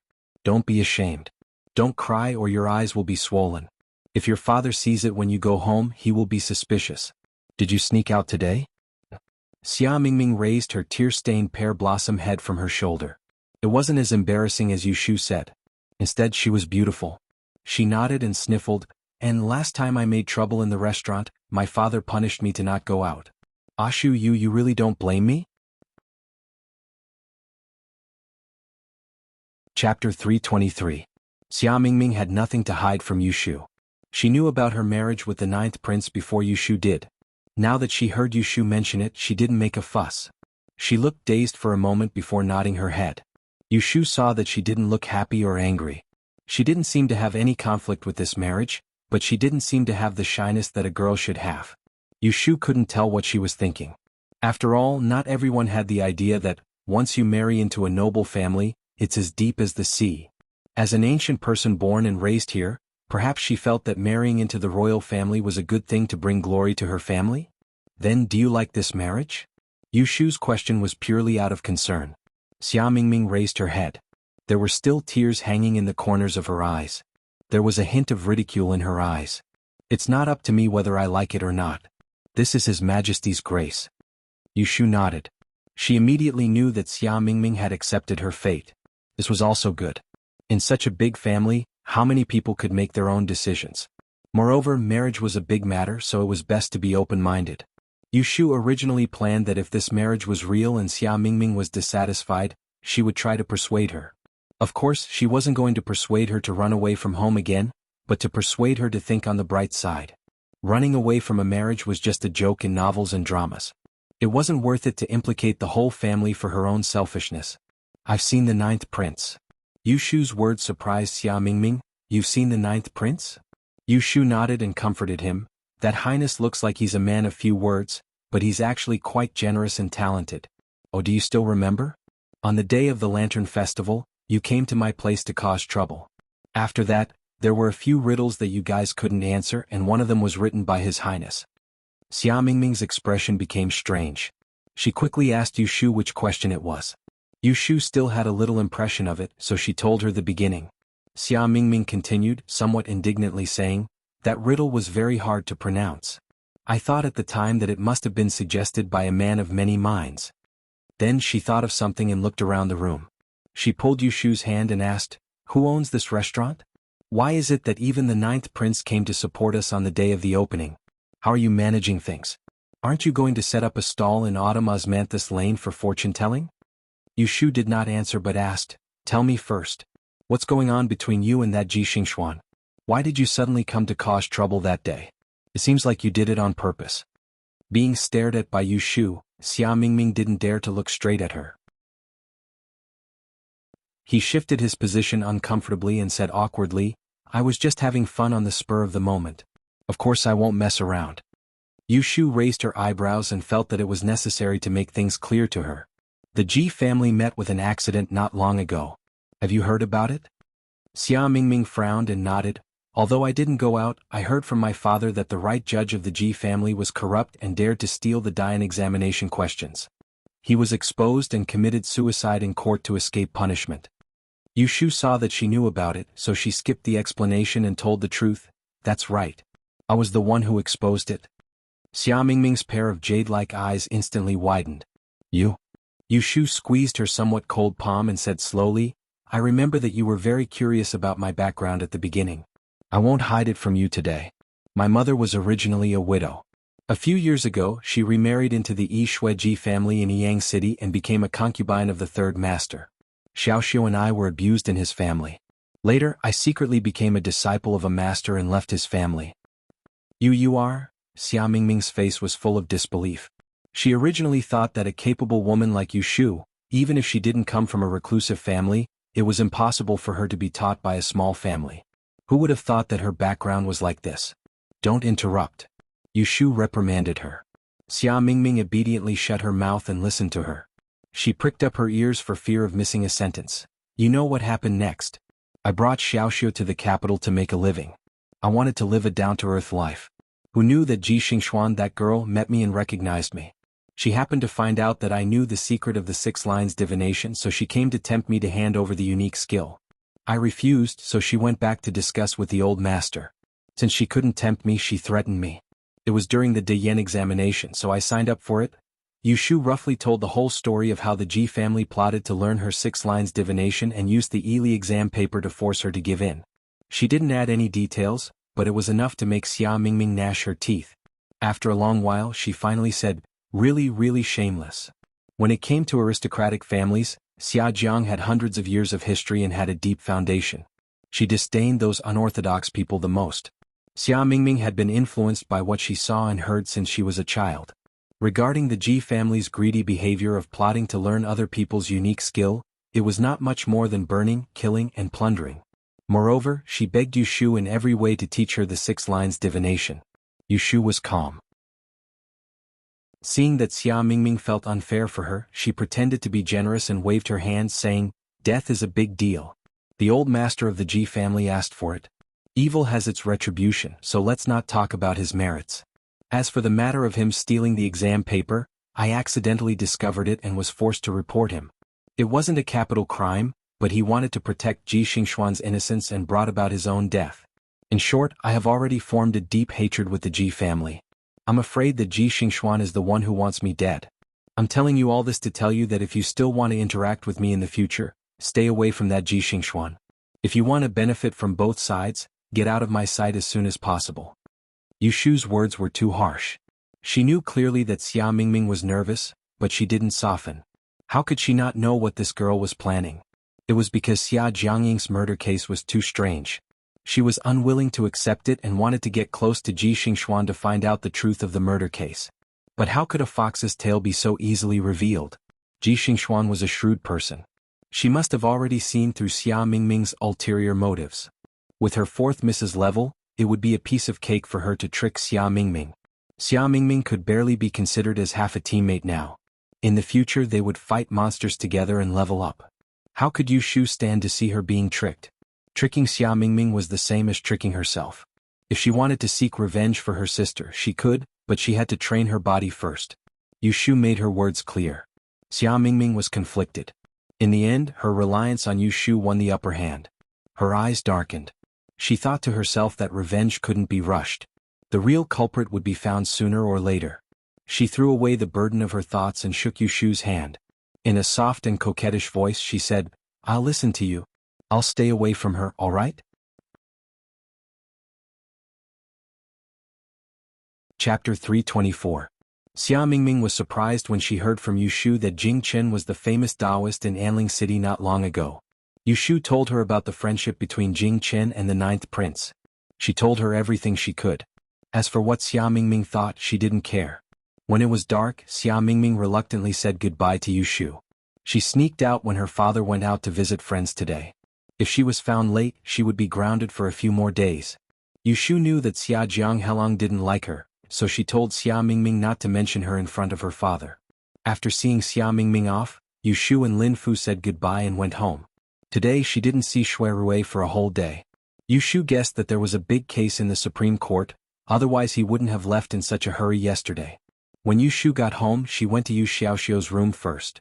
She saw Bai Ran sitting on a small chair beside the bed, holding a book in her hand and reading to Yu Xiaoxiu. She was satisfied and walked over. "Don't read it. Wash your hands and get ready for dinner." When Bai Ran saw Yushu coming back, he quickly stood up from the chair and stood aside with his head down. "Daxio?" Yushu nodded to him. She looked at his submissive appearance and turned her attention to Yu Xiaoxiu. She took the clothes at the end of the bed and put them on him. She reached out and touched his head. "How long did you sleep in the afternoon? Are you still dizzy?" Yu Xiaoxiu replied obediently, "I slept for a while after you went out at noon. Fortunately, I didn't faint today." "Sister, where did you go in the afternoon? Did you go to visit my mother?" Look, it was said that the old don't rest, the young don't have a conscience. But her son was much more conscientious than her mother. Yushu said, "Didn't I go there yesterday? I was busy this afternoon. Do you remember your sister? I saw her." Yu Xiaoxiu was surprised.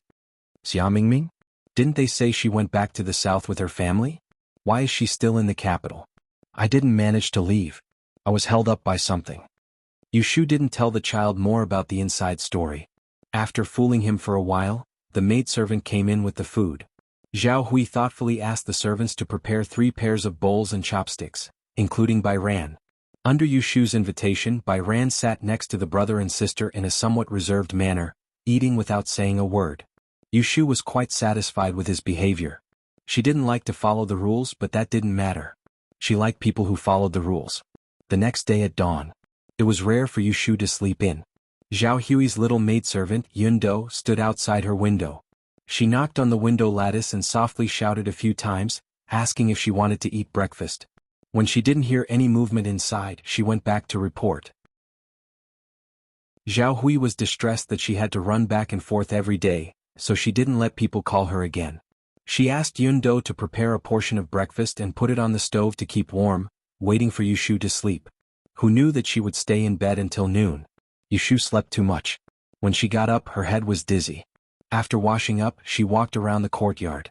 She walked to the door of the small courtyard in the west wing, hesitated for a moment, and then lifted her foot to enter. After a winter, the courtyard was no longer the same as when Jing Chen lived here. The trees in the courtyard had a layer of new buds, giving off a faint green color. The weeds in the corner had been cleared during the new year. The pair of red couplets in front of the door was still very new. She pushed the door open and entered. The furnishings in the room hadn't changed much. Since Jing Chen left, no one had lived in this room. Occasionally, when Pei Jing got drunk and stayed overnight, he would stay in the room next door. Yushu walked to the window and looked at the thick stack of books on the desk. Although she had never read these books before, she could recognize the names of the books. These were the Taoist classics that she had picked out from the exchange store and bookstore. At that time, in order to help Jing Chen recover his memory, Yushu had been scratching her head a lot. She casually flipped through the dusty books on the table, and it wasn't difficult to find the biography of Lu Yi. This was the only book that she bought for Jing Chen that had nothing to do with Taoism. It was a story about love between a man and a woman. She still remembered that on the night when he left in a hurry, this book was upside down on the table. In a daze, Yushu recalled that day. It was the first snowfall and it was freezing outside. She crazily ran out to find Jing Chen, and in the end she was almost frozen into ice. Now that she thought about it, she was really stupid. For a man, she even risked her life. Was this something stupid she would do? So stupid, so stupid. Yushu shook her head. Although she said so, she didn't regret it at all. She rearranged the books on the table, picked out the biography of Louis and put it in the drawer. After finishing all these, she went out of the room and closed the door. She took a deep breath and her mind became clear. When the sun went down, Shui Rui came to Zhao Hui's house to pick him up. The coachman, Lao Chue, called the new gatekeeper to deliver the message. After a while, Yushu came out. Shui Rui had changed to another carriage today. It looked very gaudy from the outside and it was spacious inside as well. It was enough to seat 7 or 8 people, but there were only 3 people in the carriage, so it was really a little empty. Oh, I have to mention that Shui Rui brought a manservant with him today, and he was sitting at the corner of the carriage with the curtains drawn. He looked very smart and he seemed to be 15 or 16 years old. Yushu had never seen the servant beside Shui Rui before. She looked at him a little more. He was just a servant, so Shui Rui didn't introduce his name. He looked at Yushu, who was wearing a beard and had her hair tied up. He touched his forehead and regretted that he didn't remind her to dress up the day before yesterday. Tonight was the banquet, which was appointed by the emperor. It was the first time that Daozi appeared in public. Maybe there would be an imperial edict. None of the female guests dressed so casually. What's wrong? Yushu looked at Shui Rui. The way he looked at her was a little strange. Nothing. How is Xiaoxiu? Is he better? Shui Rui saw that she didn't seem to be aware of it. He shook his head and thought, forget it.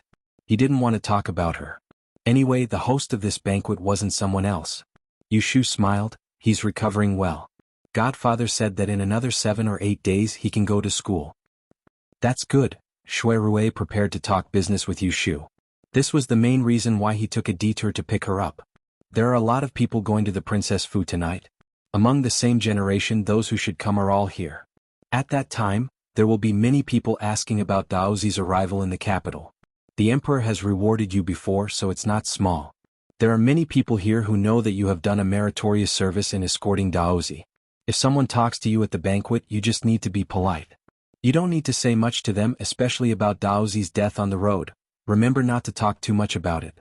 Otherwise, there will be people who have bad intentions towards you. Yushu had long thought that this banquet wouldn't be easy.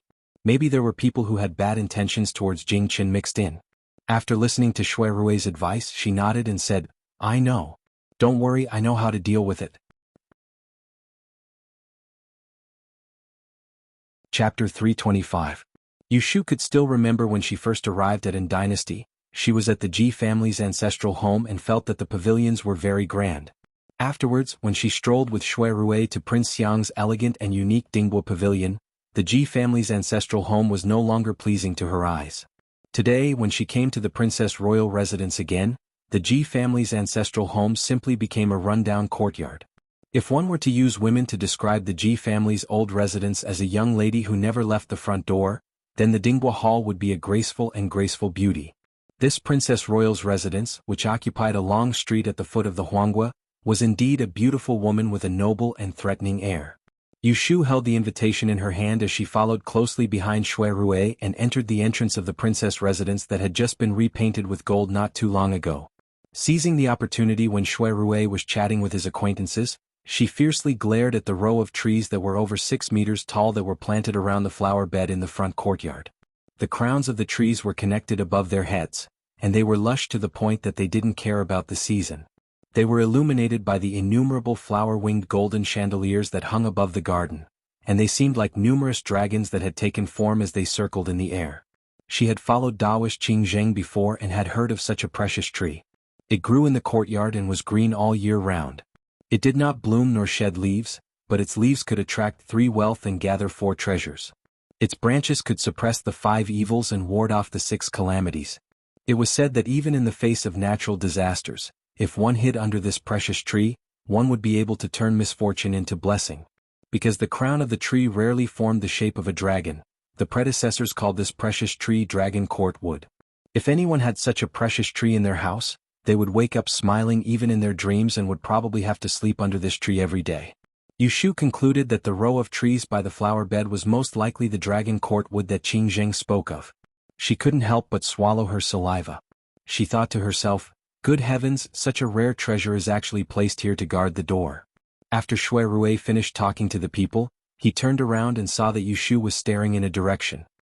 He looked over and did not see anyone, so he asked, "What's wrong?" Yushu pointed at the row of trees and asked him, Do you know what kind of trees they are? Shui Rui raised his head and looked at the huge canopy of trees, his face revealing a trace of admiration. Yu Shu was shocked when she opened her mouth. It's the dragon court wood, isn't it? You recognize it? Shui Rui only glanced at her with a smile, and then followed the maidservant leading the way into the garden. Yu Shu rubbed her chin and followed. She wanted to ask him how he recognized this treasure, but then she thought about it. The Shui family was one of the wealthiest families in the capital. What kind of rare treasures had young Master Shui not seen before? Perhaps his family had one as well. Brother Rui. Someone shouted from behind. Shui Rui stopped with his hands behind his back. Yu Shu turned around and saw Feng Zhaomiao running after them. He was not surprised to see Yu Shu here. He grinned at her and said, I haven't seen you for a while. How have you been? I heard from Brother Rui that you were injured. Have you recovered? The young master of the general's mansion had some personal friendship with Yu Shu, so he was closer to her than ordinary people. Yu Shu saw him and was also very happy. She raised her hand and showed him her little finger that was wrapped with medicine. She said, I haven't recovered yet. Feng Zhaomiao did not know that one of Yu Shu's fingers had been forcefully twisted off by the imperial astronomer's men. From the outside he thought it was just a scratch on her skin, so he did not ask any questions. Inwardly he thought, girls are always so delicate. The three of them chatted and walked to the door of the banquet hall together. They handed the invitation with incense to the eunuch, who bowed in front of the door. They followed the eunuch's loud voice and entered the door. The Shaoqing of the Supreme Court, Lord Shui is here. The eunuch only read one of Shui Rui's invitation. This was the rule. Feng Zhaomiao was a young master and did not have an official position, so he did not need to read it. Yu Shu was a commoner and she was an examinee of the Dian examination. She could only use it to fool the common people. Here she was not even worth a fart. Yu Shu squinted her eyes because of the dazzling splendor inside. She looked around and saw the main character sitting at the front and surrounded by a table of people. Jing Chen, who was wearing a white jade robe. She quickly looked at the guests at the other tables and was not surprised that none of them looked familiar. Jing Chen's table was big and could seat 11 or 12 people. There were still a few empty seats. As expected by Yu Shu, she and Shui Rui were led by a waiter to that table. Yu Shu finally got a clear look at the other people at the table when she was almost in front of them. She recognized a few of them here. Needless to say, the 7th Prince Lu Hao and the 9th Prince Lu Tan, the other two young men with golden hair coiled into a bun, were certainly of the imperial generation. Prince Xiang's youngest heir, Lu Jiong, and Princess Shiwen were sitting together. One was chatting with Jing Chen, while the other was pulling Jing Chen's youngest apprentice sister. Both of them had their palms open as if they were reading palms or something. Since the beginning of the banquet, Jing Chen had been sitting like this, listening to their conversation. From time to time he would look towards the door. When he saw Yu Shu enter the door, his face revealed a bit of a happy color. Just as he was about to stand up, he suddenly remembered Lu Tan's exhortations yesterday, advising him not to act too close to Yu Shu in front of others. Thus, he sat still and waited for her to come closer. Shui Rui is late. Congratulations on Daozi's relocation. Shui Rui first bowed to Jing Chen before greeting the princes. He was indeed delayed by official business and came late. Fortunately, no one present wanted to make things difficult for him and didn't mention drinking as a punishment. They all nodded and intentionally or unintentionally glanced at Yu Shu behind him. Those who hadn't seen Yu Shu before could more or less guess who this unfamiliar girl was. Yu Shu and Princess Shiwen had some conflict. On the night of the Lantern Festival they had pulled faces. Today when they saw each other, Shiwen only shot a cold glance at Yu Shu. Yu Shu pretended not to see it. There were 2 empty seats next to Lu Tan. Shui Rui took Yu Shu to sit. Feng Zhaomiao scratched his head and looked left and right. He saw that the left side of Shiwen was still empty, so he moved over to sit. Yu Shu obediently sat down. When she raised her head, she could see Jing Chen. The two of them happened to be sitting face to face, separated by a large round table. When Jing Chen saw her raise her head, he cast his warm gaze over. Yu Shu pursed her lips and smiled at him. She then turned her attention to other places and didn't make eye contact with him. The banquet in the Princess Fu was more extravagant than Yu Shu had imagined. There were plates of delicacies and nectar on the table. If Yu Shu hadn't seen the world in Wangji Lu, she probably wouldn't have been able to recognize any of them. The small plates and bowls were all carved from white jade. They were so clear that people couldn't bear to dirty them. Yu Shu held the heavy jade bowl, afraid that she would accidentally break it. Behind her, there was a servant responsible for serving the dishes. She didn't need to reach out to pick up the dishes, so the servant added a small bowl for her. Unfortunately, she could only pick up one mouthful of each dish. It wasn't enough for her to taste. The chatter in the banquet hall didn't stop. The guests took advantage of the banquet to drink and ask each other about some news. Their eyes were all fixed on the main table on the east side, waiting for a chance to curry favor and become familiar with each other. Now in Anling City, there were few people in the court who didn't know that the emperor doted on this nephew who had just been found. Even the Princess Fu, which had been empty for more than 10 years, broke the rules and gave it to someone to live in. This Taoist master's background couldn't be underestimated. Not only was he a relative of the emperor, but he was also the descendant of Ez. He cultivated in the mountains since he was young and learned a lot of skills. Chapter 326. When Jing Chen was still a baby, he was sent to Mount Longhu by the royal family. He had been away for 18 years and stayed in the deep mountains and forests. Since he could remember, he had been taught by his martial uncles and learned both literature and martial arts. He had never done any heavy work, nor did he have time to play. When he was younger, he began to wander in the mountains and forests. Compared with humans, he was more familiar with flowers, birds, and beasts.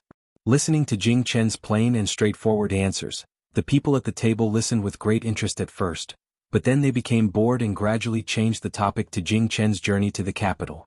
"Cousin, I heard that you encountered some danger on your way to the capital and were injured. Is that true?" The one who asked this question was Lu Jiu, the 8th prince, who was ranked between Lu Hao and Lu Tan. His biological mother was an unfavored noble in the palace. Like the 11th prince, she followed Lu Hao in and out of the palace all day long. Shui Rui turned to glance at Lu Hao when he heard this question, and he came to an understanding in his heart. Jing Chen was framed on his way to the capital, and the murderer was unknown. The emperor ordered to keep it a secret, but the investigation was handed over to Lu Hao. Few people outside knew about it. Where did Lu Jiu hear it? He must have been instructed by Lu Hao. Jing Chen had stayed in the palace for a while, but the person he saw every day was the emperor. Most of these cousins had only eaten a palace banquet together once, so they were still very unfamiliar with each other. Looking at Lu Jiu, who was concerned, he hesitated and nodded. After all, he was not used to lying. Jing Chen just made a small movement, but everyone at the table was shocked. They all looked at him with concern and asked at once, "What happened? Where was he hurt? Is it serious? Was it a natural disaster or an accident?" Yu Shu looked at the people at the table who were fawning over her and secretly observed their expressions. She secretly analyzed whether any of them had anything to do with the bastards who hurt Jing Chen. This was the main purpose of her coming to the banquet today. As Yu Shu observed, she found something strange. Shui Rui, Lu Tan, and Lu Hao were sitting and drinking. Not only were they unmoved, but why was little Princess Xiwen pulling little junior sister Shui Yun to study her palm? As if sensing Yu Shu's gaze, Xiwen turned around and their eyes met. Another sneer. Then she turned her face and whispered something to Shui Yun. Shui Yun raised her head and looked at Yu Shu for a while. Then she turned her head and said a few words to Xiwen. Xiwen burst into laughter. Yu Shu looked at her smiling face and didn't know what Shui Yun had said to make her so happy. If Yu Shu had been sitting closer, she would have been able to hear the conversation between the two of them. "Sister Shui, do you see the lady opposite us? Can you help me look at her face? Will she be rich or noble in the future? Miss Yu has a neutral appearance, but she is not destined to be rich and powerful." "Oh? Sister, in the 10 classes of people that you mentioned to me just now, which class do they belong to?" "She should be in the 9th class. Then she is just a lowly person." Shui Yun frowned and didn't answer. But she let go of Xiwen's hand without a trace. Xiwen was too happy. She didn't notice the disapproval in her eyes. The people at the table all knew how to read people's faces. After caring for a long time, they saw that Jing Chen was unwilling to say more. Most of them settled down, but there were also some who didn't know what to do. "By the way, I also heard of something." Lu Jiu scratched his head and glanced in Yu Shu's direction. A while ago, the palace bestowed a reward to a girl who was said to have escorted cousin to the capital. Is there such a thing? Jing Chen liked peace and quiet the most. He had a headache after being surrounded by this group of people for a long time. But when someone asked about Yu Shu, he concentrated and answered, "Yes, I was in danger on the way. Thanks to a friend who took care of me, I was able to reach the capital safely." "Which lady is it? Is she here today?" Lu Jiu looked left and right, pretending to be confused. The others looked at Yushu. It was obvious that this unassuming young lady was qualified to sit here with them because she had escorted Daozi. Yes, she is here. Jing Qin didn't plan to introduce her, but everyone knew it. Yushu found that she had become the focus of the table. She put down her heavy white jade shoes and smiled at them. Because there were some sesame seeds on the corner of her mouth, she looked a little silly. May I ask for the lady's name? Someone asked. Replying to Your Highness, this student's surname is Yu, and my first name is Shu. Yushu saw that the one asking the question was a prince, so she didn't dare to offend him. Shui Rui, who was sitting next to her, was drinking wine and watching her deal with it. You call yourself a student? Are you an examinee this year? Oh, the imperial examinations don't accept women. Are you an examinee for the Great Yen examination? This student is untalented, but I am an examinee for this year's Great Yen examination. Lu Hao, who had been silent for a long time with his wine cup in hand, suddenly interjected, May I know where Miss Yu is from and which aristocratic family she comes from? Yushu had heard Shui Rui mention the relationship between Lu Hao and Ji Xingxuan. She was wary of this Prince Ning. She paid attention to the traps in his words and carefully answered, Your Highness, please don't laugh. This student is not from an aristocratic family. My hometown is in the southern wetlands. I only had a master to guide me. Later we were separated by fate. Is that so? Lu Hao narrowed his eyes and said with a fake smile, Then Miss Yu's master is really capable. The disciple he taught is much better than the students of the Imperial Historian's Library. Lu Hao's words caused the eyes of everyone at the table who were originally dispirited to light up, and Shui Rui's hand that held his wine cup tightened as he raised his head to stare at Lu Hao with an unfathomable gaze. Someone asked excitedly, Seventh brother, where did you get these words from? Is this Miss Yu more capable than the people of the Imperial Historian's Library? Lu Hao nodded. Yushu's eyelids twitched. She guessed what he was going to say at almost the same time he opened his mouth. Last year, I went to Imperial Uncle's Dinghua house and made a bet with Lu Jiong and the others. The person who accompanied me was the fourth daughter of the former Celestial Commissioner, right Judge Ji family? I'm sure you all have heard of her reputation. 3 years ago she passed the Great Yen examination and this year she took the exam again. She aimed for the title of Great E Master. In the end she lost to this Miss Yu. If you don't believe me you can ask the Imperial Prince if there was such a thing. Lu Jiong was innocently affected. He looked at the smiling Prince Ning and then looked at the gloomy Shui Rui. He answered dryly, there was such a thing. Chapter 327.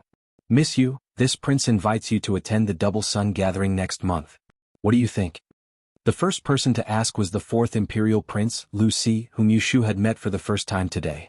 He was also the person with the highest seniority at the table tonight. If Shui Rui hadn't introduced him in a low voice earlier, Yushu wouldn't have been able to tell that this fair and tender young man was 5 years older than the 7th Imperial Prince, Lu Hao. Double Sun Gathering? Yushu didn't hide the confusion on her face. She smiled apologetically at Lu Lu and then turned her head to look at Shui Rui. Her eyes sent a signal, what's going on? She knew about the Double Sun Gathering.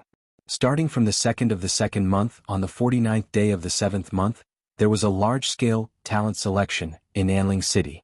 But why did the 4th Imperial Prince invite her? When Shui Rui saw Yushu's clueless expression, he secretly frowned. Just as he was about to say something, someone interjected, nothing much.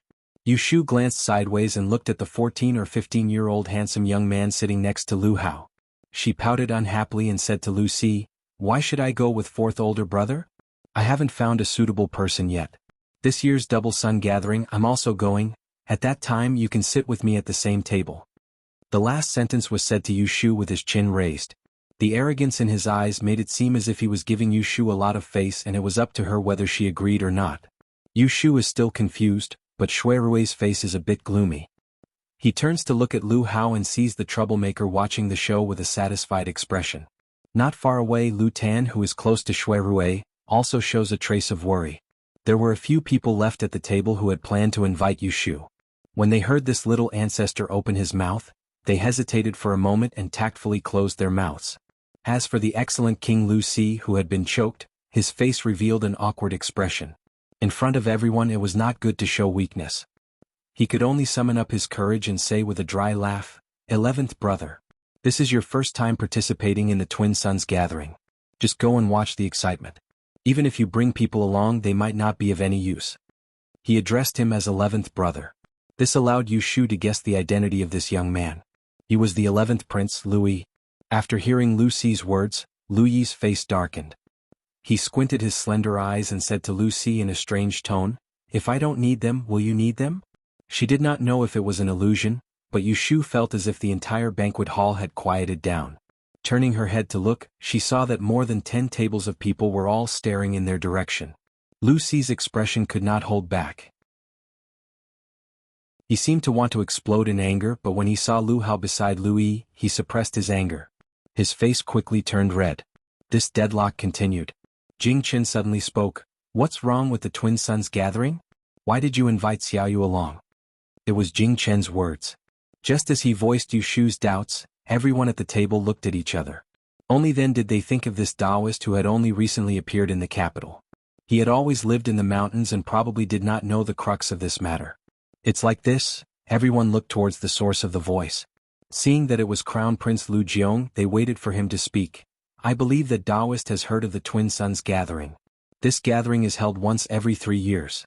It coincides with the imperial examinations and the Great Yen examinations. Talented people from all over the world gather in Ling City. Often, there are those who were born at the wrong time and did not achieve their ambitions. The imperial court has ordered the Twin Sons fighting ring. No matter if it is a scholar, a martial artist, or a scholar, they can all compete here. Those who come out on top in each category will be able to win the prize." Lu Jiong looked at Jing Chen and saw that he was listening seriously. Then he continued, "In our Dan dynasty, the princes, when the year is right, will have to appear at the Twin Sons meeting to watch the arena. Before the curtains fall, from the people who are participating in the arena, a few people who are most likely to win the prize will be chosen. If they guess correctly, then they can be directly called into the curtains. If there are 2 princes who guessed correctly, then they will be called in and asked about their ambitions. That's why when the princes watch the fighting ring, they will accompany the E-Masters to help them find the right person to win the prize." At this point, Lu Jiong's mouth seemed to be dry. He raised his wine cup and the manservant behind him hurriedly poured wine for him. As he was moistening his throat, someone at the banquet naturally took over the topic. It is also because of this reason that when the princes attend the Twin Sons gathering, they will always be accompanied by a large entourage. They will be accompanied by many E-Masters who will give them advice. 2 dynasties ago, there was once a prince who invited 4 E-Masters to give him pointers. In the Twin Sons gathering, one person won the 8 prizes, causing the others to return disappointed. The former emperor used this as an excuse and ordered that during the Twin Sons gathering, the princes will only be allowed to sit. There will only be 2 seats, one Qian and one Kuan. Shui Rui's voice paused for a moment as he intentionally glanced sideways at Yu Shu, and then he said, "Only men are allowed to sit at the Qian banquet, whereas only women are allowed to sit at the Kuan banquet. Moreover, those that occupy these 2 banquets can't be officials of the Directorate of Astronomy or officials of the Imperial Court." Hearing this, Yu Shu suddenly understood why Lu Si and Lu Yi invited her to the Twin Sons gathering. They heard what Lu Hao said and thought that she was stronger than Ji Xingxuan. So they wanted her to sit at the Kuan banquet and help them look at the faces. This was not surprising. The Qian banquet and the Kuan banquet could only bring 2 people. In addition, there were many restrictions. It was still okay to bring a man, but if a woman met the requirements, it would not be easy to find a guest. "I see. Then you guys want to invite her to sit at the banquet, right?" After listening to Lu Jiong and Shui Rui's explanation, Jing Chen nodded and went to ask Lu Si and Lu Yi. Lu Si and Lu Yi were staring at each other. The former was the first to react and turned to smile at Jing Chen. "That's right. Jing Chen, don't worry. Miss Yu protected you on the way here, so I will not neglect her." Lu Yi snorted coldly and did not say anything. Jing Chen did not reply to Lu Si and turned to ask Yu Shu, "Do you want to go?" Yu Shu naturally didn't want to go. Not for any other reason but merely based on Shui Rui's expression from before, she knew that this wasn't a good thing. If it was a good thing, then there would have been people fighting over it since a long time ago. How could a nobody like her have a chance? The Twin Sons meeting is held once every 3 years, so there are very few opportunities to see the arena up close. Miss, you might as well go and take a look. Lu Hao seemed to be calculating the time to speak, so he stopped Yu Shu from saying no. He swirled the wine cup in his hand and said to Lu Si with a faint smile, Didn't fourth older brother already invite Miss Zhuge from the Imperial Historian's Library to take charge? Let's not fight with 11th brother and let Miss Yu sit with him. Lu Xi's expression froze, but he quickly concealed it. He could use his older brother's identity to pressure Lu Yi, but he did not dare to openly oppose Lu Hao.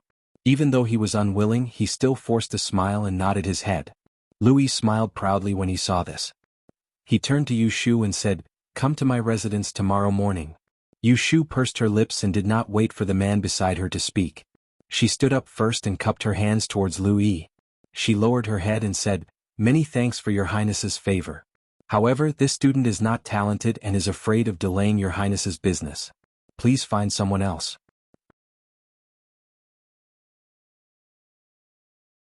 Chapter 328. Many thanks for your Highness's favor, but this student is not talented and is afraid of delaying your Highness's official business. Please find someone else. At the banquet, when Yu Shu was faced with Lu Yi's invitation to the Twin Yang Society, she had tactfully declined because she had sensed the depth of the situation. Even though her attitude was respectful, her unhesitant refusal in front of everyone still hurt the young and spoiled 11th prince's face. Most people saw Lu Yi's unfriendly expression and sat up straight, waiting to watch a good show. Of those who were able to attend the banquet at the Princess Fu tonight, who did not know in their hearts that the Daozi, who had lived in seclusion since childhood, had suddenly returned to the capital. He was greatly favored by the emperor and would inevitably gain some power in the future.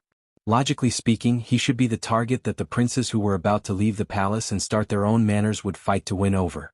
However, it was rumored that the 9th prince, Lu Tan, had been cultivating in a Taoist sect deep in the mountains due to his illness these past few years and was in the same sect as this Daozi Jing Chen.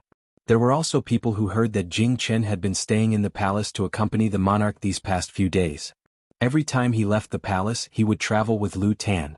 From this, they knew that the rumors were not false and that the two were already close friends. Although the princes who had originally wanted to win over Jing Chen were wringing their hands, most of them did not give up on the idea of befriending Jing Chen. Before they came, they had investigated this Daozi in detail, wanting to curry favor with him. However, they knew very little and were worried about where to start. When Ning Wang had mentioned that Yu Shu had once defeated Ji Xingxuan of the Grand Historian's Library in the Art of Yi, they had all sent out invitations. It was all because they valued the relationship between Yu Shu and Jing Chen and wanted to use her to get close to Jing Chen. Otherwise, with just a nameless minor character like Yu Shu, even with a few good words from Ning Wang and Lu Hao, these shrewd geniuses would not treat her differently. Just now, when Lu Yi had snatched the initiative, the people at the banquet were dissatisfied, but because of some fear they could not say anything. Who would have thought that this little examinee would dare to not buy Lu Yi's words and throw away Lu Yi's face? If it was someone else, perhaps they would have given face to the host of the banquet and not bicker with Yu Shu. But the one who had been rejected was Lu Yi. How could he be someone who would swallow insults? As expected, Lu Yi slammed the wine cup in his hand down heavily on the table, making a peng sound. He turned to look at Yu Shu and coldly said, "You are full of empty words. You are a woman. If you do not have any outstanding abilities, how could you have escorted Daozi safely back to the capital? I heard that Daozi had met with danger on the way and was only able to escape because of your rescue. Imperial Father had issued an edict to reward you. Now that I am inviting you to the Twin Yang Association, you are saying that you do not have the ability to do so. Could it be that the matter of you escorting Daozi is false? Could it be that you are deceiving the emperor?" As he said the last few words, Lu Yi's eyes shone with a murderous light. He did not care about Jing Chen, the host, and directly attacked Yu Shu. Jing Chen frowned. Seeing Lu Yi's aggressive attitude towards Yu Shu, he was about to say something when Shui Yun, who was sitting next to him, touched his elbow under the table. He couldn't help but turn his head to look at her. In this moment of distraction, Yu Shu had already respectfully bowed in the direction of the distant imperial city and left without waiting for anyone else. She said, "This commoner is terrified. To be able to assist Daozi on the way to the capital was due to luck. I do not dare to claim credit for this. However, His Majesty is benevolent and generous and bestowed a reward. If your Highness has any doubts, then..." She raised her head and looked at Lu Yi with a cautious attitude. Half of her face was respectful and the other half was embarrassed to speak. There was also a trace of craftiness hidden in her eyes. She stammered, That is not something this commoner dares to casually discuss." Lu Yi had used the emperor's favor to find fault. Yu Shu did not stop him. If he wanted to find fault, then let him. As long as he had the guts to question his emperor, if he said that she was deceiving the emperor, then he would undoubtedly be offending his superior. This move of borrowing force to attack force, Yu Shu could not be said to be lacking in eloquence. Just looking at Lu Yi's frozen expression, it could be seen. Everyone present heard Yu Shu's words and couldn't help whispering. Lu Yi's expression was dark and he was momentarily speechless. He glanced sideways at Ning Wang Lu Hao, who was sitting on his left. Lu Hao did not even look at him and did not speak up for him. He minded his own business and drank as if the person who had just started this matter was not him. Lu Yi did not speak, so Yu Shu could only brace herself and stand. She had just offended an imperial prince. Although she could handle it, she was actually very nervous. She, this fake ancient person, did not have much respect for the imperial family, but she would not think that she, a commoner, would be able to challenge an imperial prince. Before coming to the banquet, she had done a divination for herself and knew that tonight would not be smooth sailing. She needed to be accompanied by a noble person in order to be safe from danger. Yu Shu's eyes slanted and she glanced at the youth sitting beside her. Coincidentally, that person's gaze also turned over and their eyes met. Shui Rui held the exquisite and small magnolia wine cup in his hand. Because he was sitting close to her, he was able to see the minute changes on Yu Shu's face more clearly than the others. He saw the shrewdness in the depths of her eyes. Earlier, when he heard about the invitation to her, he was still a little gloomy. Now that he shook the clear wine in his cup, his face became handsome again in the blink of an eye. Since she has no intention of accepting the invitation, there is no need for your highness to force her. If we continue to pursue this matter, it will be unbecoming of us. After all, tonight is a banquet to welcome Daozi. It is not good to get angry. Shui Rui spoke amidst the whispers around him. This attracted everyone's attention. They all thought that eldest young Master Shui was going to speak up to smooth things over. They all stopped their discussions to see Lu Yi's reaction. Lu Yi looked at Shui Rui's smiling face and did not dare to act up. He said in a strange tone, "Why would I lower myself to the same level as this unruly commoner?" Shui Rui smiled and turned to signal to Yu Shu, who was still bowing with her head bowed. "There is no need to stand. Sit down." Yu Shu understood and did not foolishly sit down. Instead, she bowed to Lu Yi regardless of whether he paid her any attention. "This commoner has been rude. Many thanks for your highness's forgiveness." After she finished speaking, she sat down. When she raised her head, she saw Jing Chen, who was sitting far away, looking at her with a worried expression. She secretly winked at him, indicating that she was fine. After calming the small disturbance at the banquet, Shui Rui cleared his throat and said, "It is rare for us to gather together. On such a good occasion, why don't we talk about some interesting things?" Prince Xiang's heir Lu Jiong and Shui Rui were cousins. The two of them had always been good friends. When he heard Lu Jiong's voice, Lu Jiong grinned and continued, "This Anling city is only so big. Throughout the year there are only a few interesting things. Everyone's ears are tired of hearing it. Since Brother Rui said this, you must have something interesting to talk about. Don't keep us in suspense. Quickly tell us." Shui Rui shook his head and declined, saying, "You know that I am currently working in the yamen and do not go to the tea houses and restaurants much. How can I have anything interesting to talk about? If I want to talk about it, I can only talk about some cases.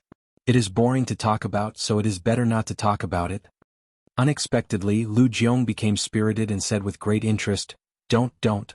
Just talk about cases. I like to listen to this. You are afraid that we will be bored. Do you not know how to pick strange things to talk about? For example, unjust and false cases. Is there any?" Shui Rui pretended to think and said in a low voice, "There really is a case that can be brought up to talk about. However, it is not a case in Jing City. It is in Gan Province, outside of Baili City." Official Shui is really well informed. You can know about the matters in Gan Province just by sitting in Anling. Ning Wang suddenly interrupted with a laugh. Shui Rui paused as if he did not hear this joke. Seeing that everyone at the table was waiting with interest to listen to him, he continued, "A few days ago, the Supreme Court received an edict to sort out the old cases in the Treasury. 2 colleagues and I accepted this task.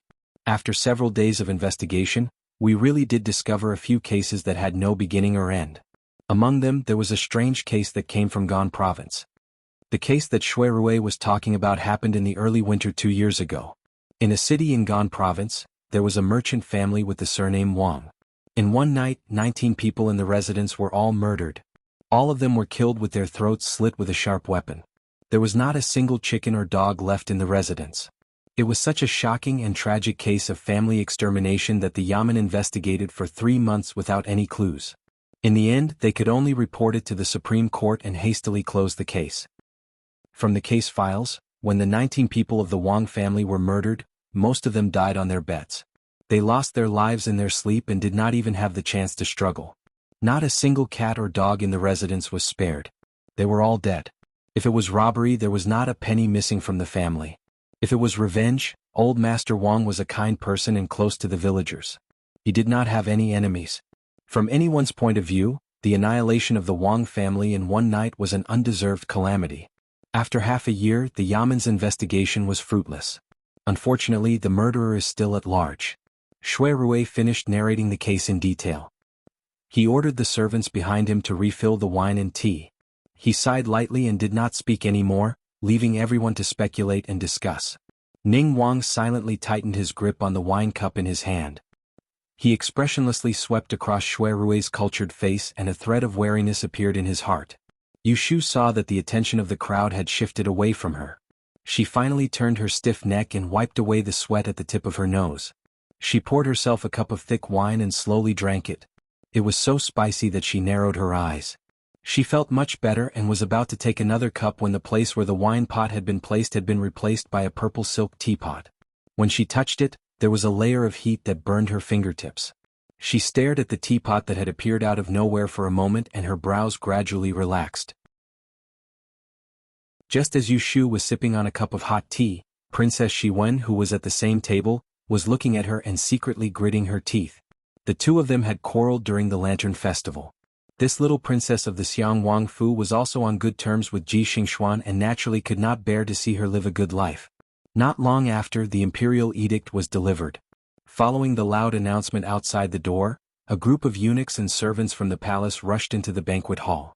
The person at the front was holding a bright yellow banner. Everyone stood up. Jing Qin and the princes left their seats and went forward to kneel to listen to the edict. The late emperor's eldest daughter, Princess Luyu, was filial and kind, virtuous and wise. When she was on her deathbed, she entrusted her only son with her mother's wish and sent him to cultivate in seclusion. He worshipped the three pure ones for more than 10 years. Today he has returned. Zhen will take good care of him and announce it to the world. He will be conferred the title of Daozi and be bestowed the name Zhuoran. All officials below the 5th rank must bow when they see him. His salary is equal to that of a prince's heir. Moreover, he is specially permitted to walk in the front court. This imperial edict was voluminous and clear.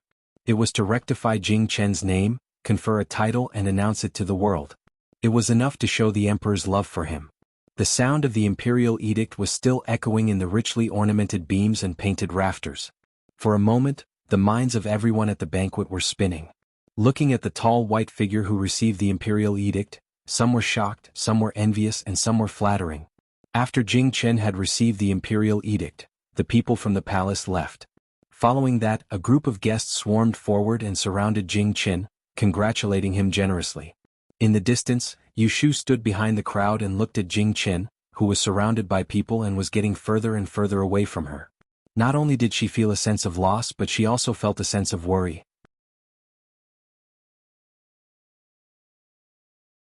Chapter 329. When it was almost midnight, the guests who came to congratulate the princess's residents left one after another. At the end of the banquet, the princes at the main banquet table said their goodbyes. Jing Chen got up to see them off after being reminded by the chief steward behind him. Yu Shu followed behind a group of more than 10 people and walked to the main entrance of the front yard. She watched as Jing Chen, who was originally ignorant of worldly affairs, bid farewell to Ning Wang, Jia Wang, and the others in a somewhat unfamiliar manner. She watched as they boarded their carriages and left. In the end, there were only a few familiar faces left at the entrance. Marshal uncle, cousin, I'll go back to the palace first. Lu Tan looked at the moon. He hadn't built a residence yet and was still living in the palace, so it was inconvenient for him to spend the night outside. He bid farewell to Jing Chen and Shui Rui and then said to Shui Yun, youngest martial aunt, I'll send someone to pick you up at the Shuangyang meeting. Shui Yun smiled slightly and said, don't worry, I'll help you. Yu Shu listened to them talk. Seeing Shui Yun standing next to Jing Chen, she knew that she would live with Jing Chen at the princess's residence in the future. Yu Shu uncomfortably shifted her gaze to the long ting wood in the courtyard. She thought that they were fellow apprentices, so they naturally had to take care of each other. Miss Yu, goodbye. Lu Tan said goodbye. Yu Shu turned around and saw him nod at her. She quickly cupped her hands and bowed back. Take care, Your Highness. Now that it was quiet in front of the door, Jing Chen finally found the opportunity to talk to Yu Shu. Xiaoyu, I don't need to live in the palace now, so it'll be more convenient in the future. Don't you want to learn astrology from me? How about I start teaching you tomorrow? Yu Shu's eyes lit up and she happily said, That's great. Then I'll come and find you tomorrow? Jing Chen nodded. Then I'll send someone to pick you up tomorrow morning. Seeing that they were going to meet again, Shui Rui calmly reminded the two of them. Today, the Taoist was conferred the title of Taoist. There are many spies outside. If Shu frequently goes in and out of the princess's residence, it's hard to guarantee that she won't be targeted and get into trouble again. How about this? Why don't you arrange to meet at the Forgotten Machine Tower? That's our own place and it's convenient for us to act. Yu Shu thought that it was reasonable and agreed with Jing Chen. She didn't think as much as Shui Rui, so she naturally didn't have any objections. The two of them then changed from the Princess Mansion to the Wangji Tower. What he didn't know was that Shui Rui was thinking. It seems that Shu hasn't given up on Jing Chen yet. If I let them continue to get along, they might rekindle their old feelings. Since it's inconvenient to stop them, I might as well put them under my nose and watch them. Lao Chue drives the carriage to the door, jumps off the carriage and hangs up the curtain. Shui Rui urges Yu Shu, who is still talking to Jing Chen. It's late and it's cold outside. Let's talk tomorrow when we meet. Get on the carriage first, I'll drive you back. And Jing Chen, then I'll be leaving. Come find me at the Forgotten Opportunity Tower tomorrow. Okay, be careful on the road. Yu Shu walks in front of Shui Rui and gets into the carriage. After sitting down, she opens the window and looks outside. On the high gate of the Princess Mansion, there is a row of bright lanterns, which clearly illuminates everyone's faces. Jing Chen and his junior sister are standing side by side under the lanterns. As the carriage moves, their figures gradually get further and further away, blurring into a group. That faint feeling of sadness comes up again. Yu Shu thinks unhappily, does this count as a successful retreat? Close the window, the wind is blowing in. A big hand reaches over and puts down the curtain. Yu Shu rubs her nose, which has turned red because of the cold wind outside. She turns around and looks at Shui Rui. She smiles embarrassedly. She is afraid that he will notice something, so she hurriedly lowers her head and pretends to play with her clothes. She murmurs, just now on the table, I have to wash it. Shui Rui notices that Yu Shu is acting strangely, but he doesn't expose her. He just looks at her quietly. He remembers that when they reunited a few months ago in Autumn Osmanthus Lane, she was still doing fortune-telling at a roadside stall.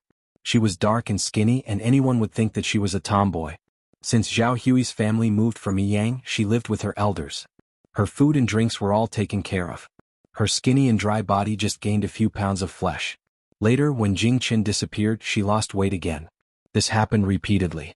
It was not until the end of the Dian examination and the closure of the Ji family's case that her cheeks slowly became round again. It was not in vain that he secretly asked the Forgotten Opportunity Tower to give her a special meal with tonic soup. He is not a young man who has his first awakening of love, but other than his mother and younger sister, this is the first time that he is so interested in a woman. He definitely likes her.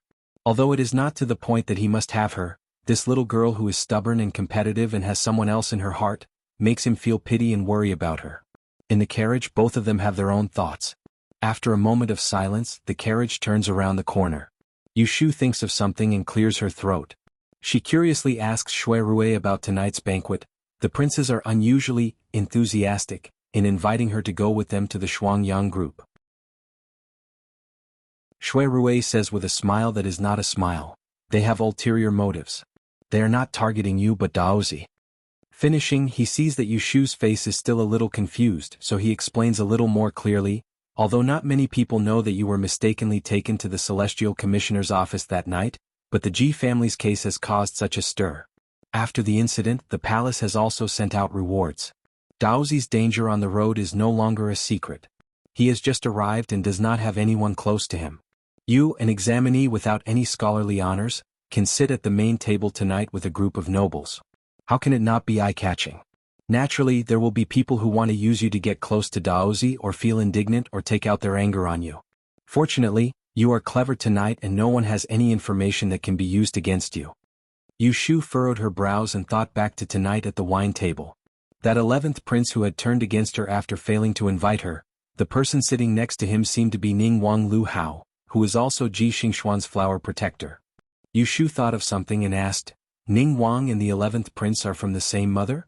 Shui Rui shook his head. The 11th prince was born in Yanfu Palace and is the son of consort Lu Xian. Because consort Xian's body is weak and sickly, he was raised by consort Shu's side when he was young and is very close to Ning Wang. Shui Rui only spoke up to this point and did not point out the crux of the matter. Since Yu Shu knew that the two princes were from the same nostrils, how could she not know that Lu Yi's treatment of her was due to Ning Wang's orders? She thought about it and was still puzzled. Tonight, it was I who refused to attend the meeting with him, so he took the opportunity to make things difficult for me and almost accused me of deceiving the emperor. If I were to listen to them and agree to go with him to the Shuangyang group, what would they do? Could it be that they really want me to give them advice at that time? A cold expression flashed across Shui Rui's face and his tone was chilly. If you agree, then your future will be ruined. Yu Shu asked in astonishment, is it that serious? Shui Rui did not reply. There were some dirty things in this that he was not willing to tell her in case it dirted her ears. Actually, tonight it was Yu Shu who had refused early. If she had spoken up a step later, he would have stood up for her and not allowed her to be taken to Lu Yi's fu. Yu Shu saw Shui Rui's expression and was silent for a moment. She said in annoyance, I think that the 11th prince is not someone to be trifled with. I embarrassed him tonight and he must bear a grudge. Do you think he will do something in secret? Should I be on my guard lest one day I get caught again and break another finger? Shui Rui detected her uneasiness and his expression relaxed. His voice was steady. There is no need to worry about this. Ning Wang is cautious in his conduct. Right now Daozi is in the limelight. He will not allow the 11th prince to act against you. Shui Rui was half lying. It was true that Lu Hao and Lu Yi would not act against Yu Shu, but there was another fate. The corners of Yu Shu's lips jerked. Because of Shui Rui's reassurance, she was much more at ease, but she did not lower her guard. At the corner of the street not far from the main entrance of the Princess Fu, a carriage was parked in the darkness. Watching from afar as the carriages and horses left, the window was pulled down with a schwa sound. Lu Yi turned his head with a cold expression. His two hands were in the golden fur sleeves. He said to the man drinking tea in front of him, we really underestimated Lu Tan in the past. We only thought that he lived in the mountains and cultivated a pure heart and few desires. We didn't think that he was also ambitious. It hasn't been long since he returned to the capital and he has already found two good helpers. Who would have thought that the only son of the eldest princess would be sent to Jiangxi to cultivate, allowing Lu Tan to get involved so early? That's fine. But that two-faced Xue Qingbi. A few years ago he was still with 7th brother. Who would have thought that after 2 years of fooling around he would turn his back on us? Humph. Lu Hao held a cup of hot tea with his brows slightly furrowed. He appeared to have a lot on his mind. He did not know how many of Lu Yi's sarcasm had entered his mind. And that stinky girl who came out of nowhere. Just because she has someone backing her, she dared to humiliate me in front of everyone. Who does she think she is? The more Lu Yi spoke, the angrier he became. He slapped his thigh and said fiercely, she isn't even fit to warm my bed. Tomorrow I will have her tied up. Lu Hao raised his brows and finally had some reaction. He said in a low voice, don't be impulsive. Lu Yi said disapprovingly, 7th brother, you are too cautious. Lu Hao knew that this brother of his was impetuous. He was afraid that Lu Yi would not listen, so he put on a stern face and lectured, the Double Yang group is coming. You better behave yourself. Don't spoil things for a woman. Do you understand? Lu Yi nodded reluctantly and said gloomily, I know. I won't touch her. TSK, I really don't know what you are worried about. Even if I really kill a little girl, will that Daozi fight me to the death? Lu Hao shook his head and narrowed his eyes. He was not afraid of that Daozi who had the heart of the dragon. It was just that there was another person, Gan Province. Lu Hao's lips moved and he silently murmured. His eyes gradually became gloomy. He was thinking about the tragedy that occurred in Gan Province that Shui Rui had mentioned tonight at the banquet, and he didn't know if it was intentional or unintentional. 7th brother, what's wrong? Are you feeling unwell? Lu Yi looked at Lu Hao's changing expression and asked in confusion. Lu Hao waved his hand and took a deep breath. He said softly, I am fine. I drank too much and have a headache. Let's go. Stay at my residence tonight and don't go back to the palace.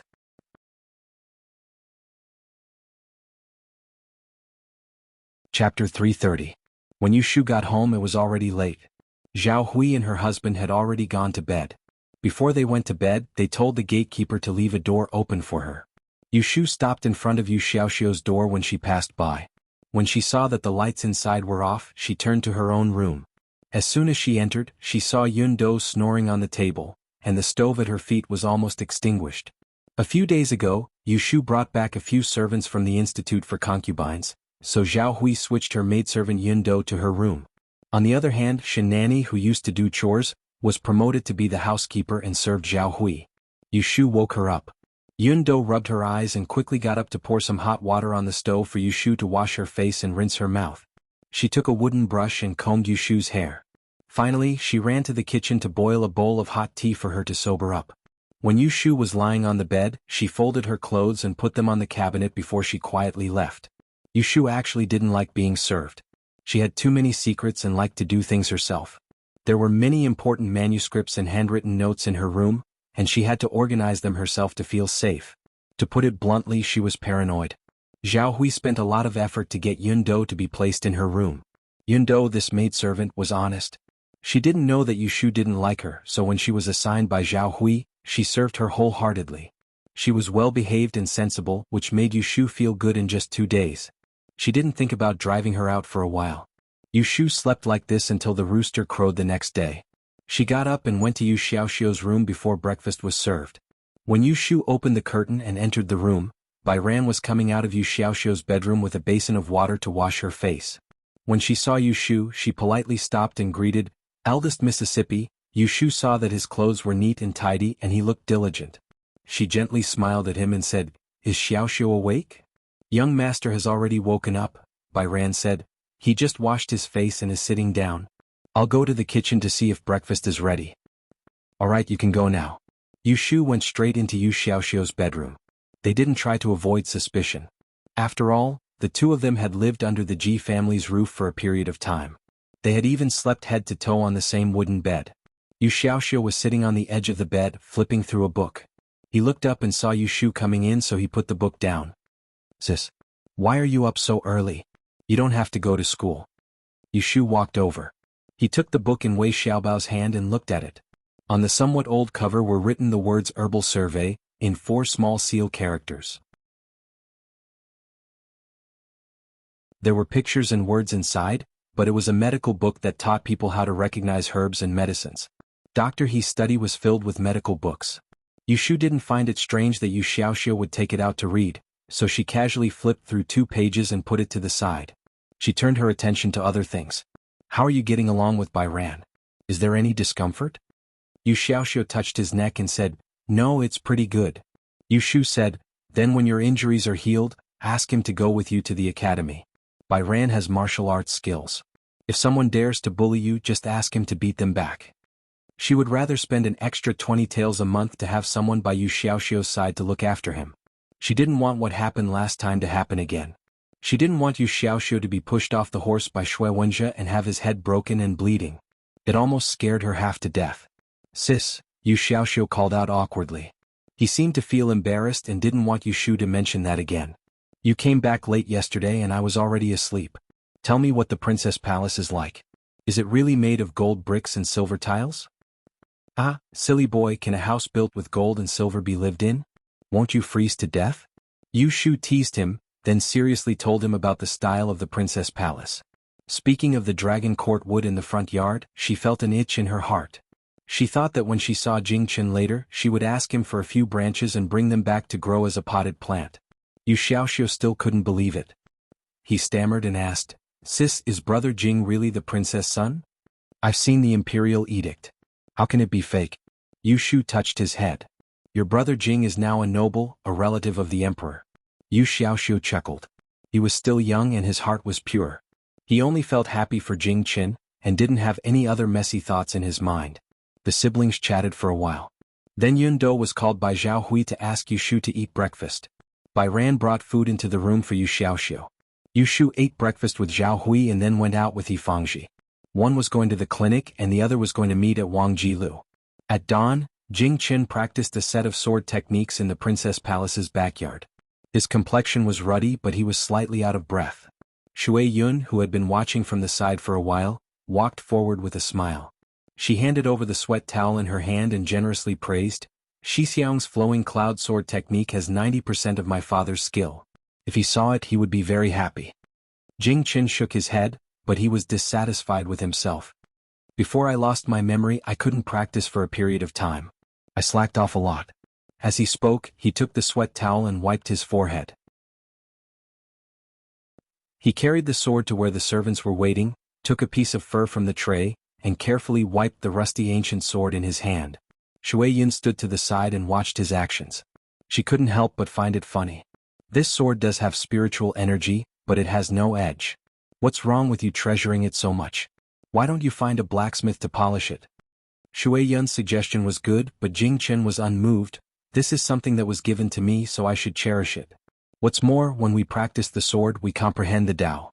Why do we need an edge?" Shui Yun saw that he had a reason, so she didn't try to persuade him anymore. Then she thought of the unparalleled sword that he had lost on the way and said regretfully, "If second martial uncle knew that the gentleman's sword that he had painstakingly forged for you was lost as soon as it was unsheathed, I don't know how heartbroken second martial uncle would be if he knew that the gentleman's sword that he had painstakingly forged for you was lost as soon as it was unsheathed." After he finished speaking, he saw Jing Chen's face reveal a remorseful expression and secretly scolded himself for being too talkative. He looked at the sun and changed the topic. "Didn't you have an appointment with Miss Yu? Quickly go wash up. Don't make her wait." Thinking of today's appointment, Jing Chen's expression couldn't help but soften. He nodded and was about to leave. He had only taken a few steps when Shui Yun stopped him. "That's right, Shi Xiang." "Chem?" Shui Yun wanted to say something but hesitated. She knew that Jing Chen had the intention of passing on the teachings of their celestial master Taoist school to Yushu. She wanted to advise him, but she felt that he might not listen. The words were on the tip of her tongue, but she didn't blurt them out. She waved her hand and said, "It's fine. You should go quickly." Watching Jing Chen walk away, Shui Yun stayed in the same place. She was thinking about when to make an appointment with Miss Yu in private. In the small study room in the rear courtyard of Wangji Building, the maidservants served a few exquisite and special refreshments and then retreated. Yushu and Jing Chen sat facing each other. After so many days, the two of them finally had a rare opportunity to be alone. "Are you used to living in the princess residence?" Yushu looked at the well-dressed Jing Chen and deliberately asked. In fact, she had already heard from Shui Rui last night that the emperor seemed to have appointed a capable chief eunuch to be the steward of the princess residence. He also assigned a group of servants.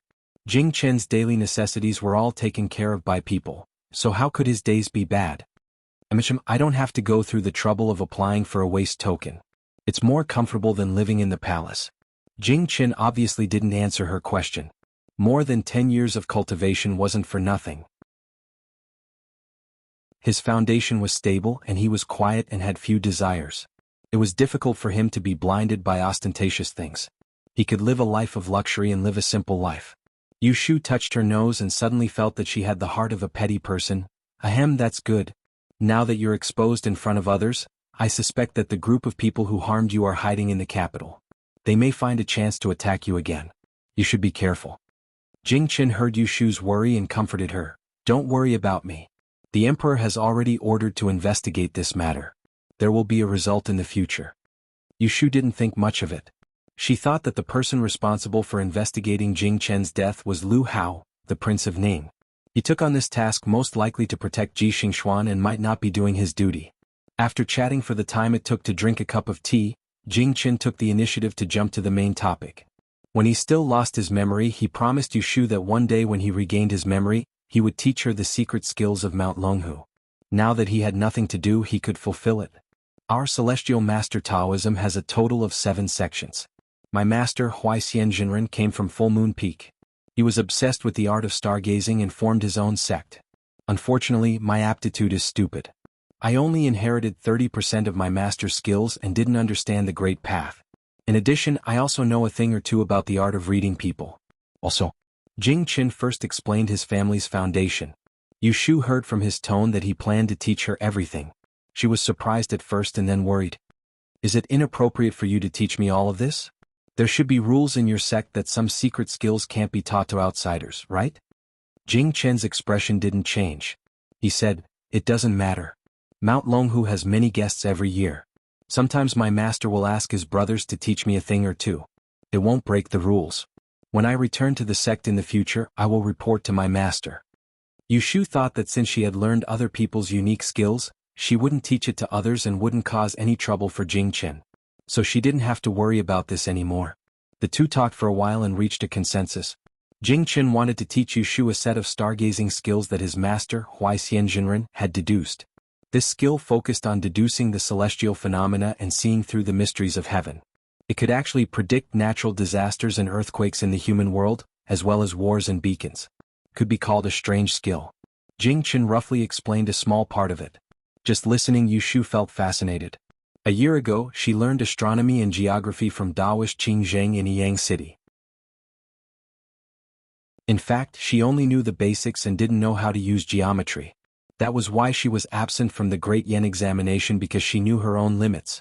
I will first memorize the general principles and details of the Celestial Divination Manual. I will slowly explain it to you later. When Yushu heard that she still had to wait 2 more days before she could read the strange technique, she couldn't help but feel disappointed. Because she couldn't wait any longer, she shamelessly urged him, "Then why don't you go back now and copy it?" Jing Chen couldn't help but smile. He said, "There's no rush. There's still one more thing to do." "What is it?" "Go out and find some usable materials. When I return, I will make an astrolabe for you so you can use it."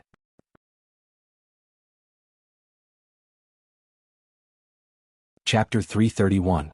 Jing Chen said that he wanted to make an astrolabe, so Yushu followed him to buy it. On the way, she inquired about the use of this thing. It turned out to be a miniature star palace, which was used to simulate various star maps to calculate the stars. This was also created by Taoist Huaixian. It was not difficult to make an astrolabe. There were ready-made carpenters in the princess residence, but they were missing a few materials and parts, so they needed to find them elsewhere. Thus, after the two of them left Wangji Tower, they took a carriage to the market. By the time they gathered everything, it was already late in the afternoon. After checking that there were no omissions, Yushu asked Jing Chen to send her home. The two of them talked on the way and knew that they would be busy in the next few days, so they made an appointment. After the astrolabe was made, Jing Chen would copy the chaotic sky divination, and then send someone to inform Yushu. Tomorrow was the first day of the second month. It was the Zhanghe festival, also known as the Spring Festival. Most people had to go out to the Taoist temples to burn incense and add oil. In the morning, Yushu heard from Zhao Hui that she was going to the Ascending Cloud Temple outside the city to pray for the safety of her family. Naturally, Yushu had to accompany her. As for Jing Chen, the double sun meeting would begin on the second day of the second month. As the Daozi personally conferred by the emperor, he had to appear at that time. The carriage stopped at the He residence. Yushu raised her hand to stop Jing Chen, who was about to get off the carriage with her. She said, "Don't go in. Xiaoxiu is probably sleeping right now. Godmother is pregnant and can't go out of the house. You can go in and make her panic." With Jing Chen's current status, people would welcome him wherever he went. Yushu was probably the only one who would block people at the door and not let them in. However, with the relationship between Jing Chen and her, he wouldn't care about these common sense. "Okay, you can go in." Jing Chen still followed her out of the car, but he didn't go in. He watched Yushu walk over the threshold and suddenly remembered to ask her to stay. He walked up to her, took out a palm-sized jade pendant from his sleeve and handed it to her. He said a few more words. "I observed your complexion today. You seem to have lost something.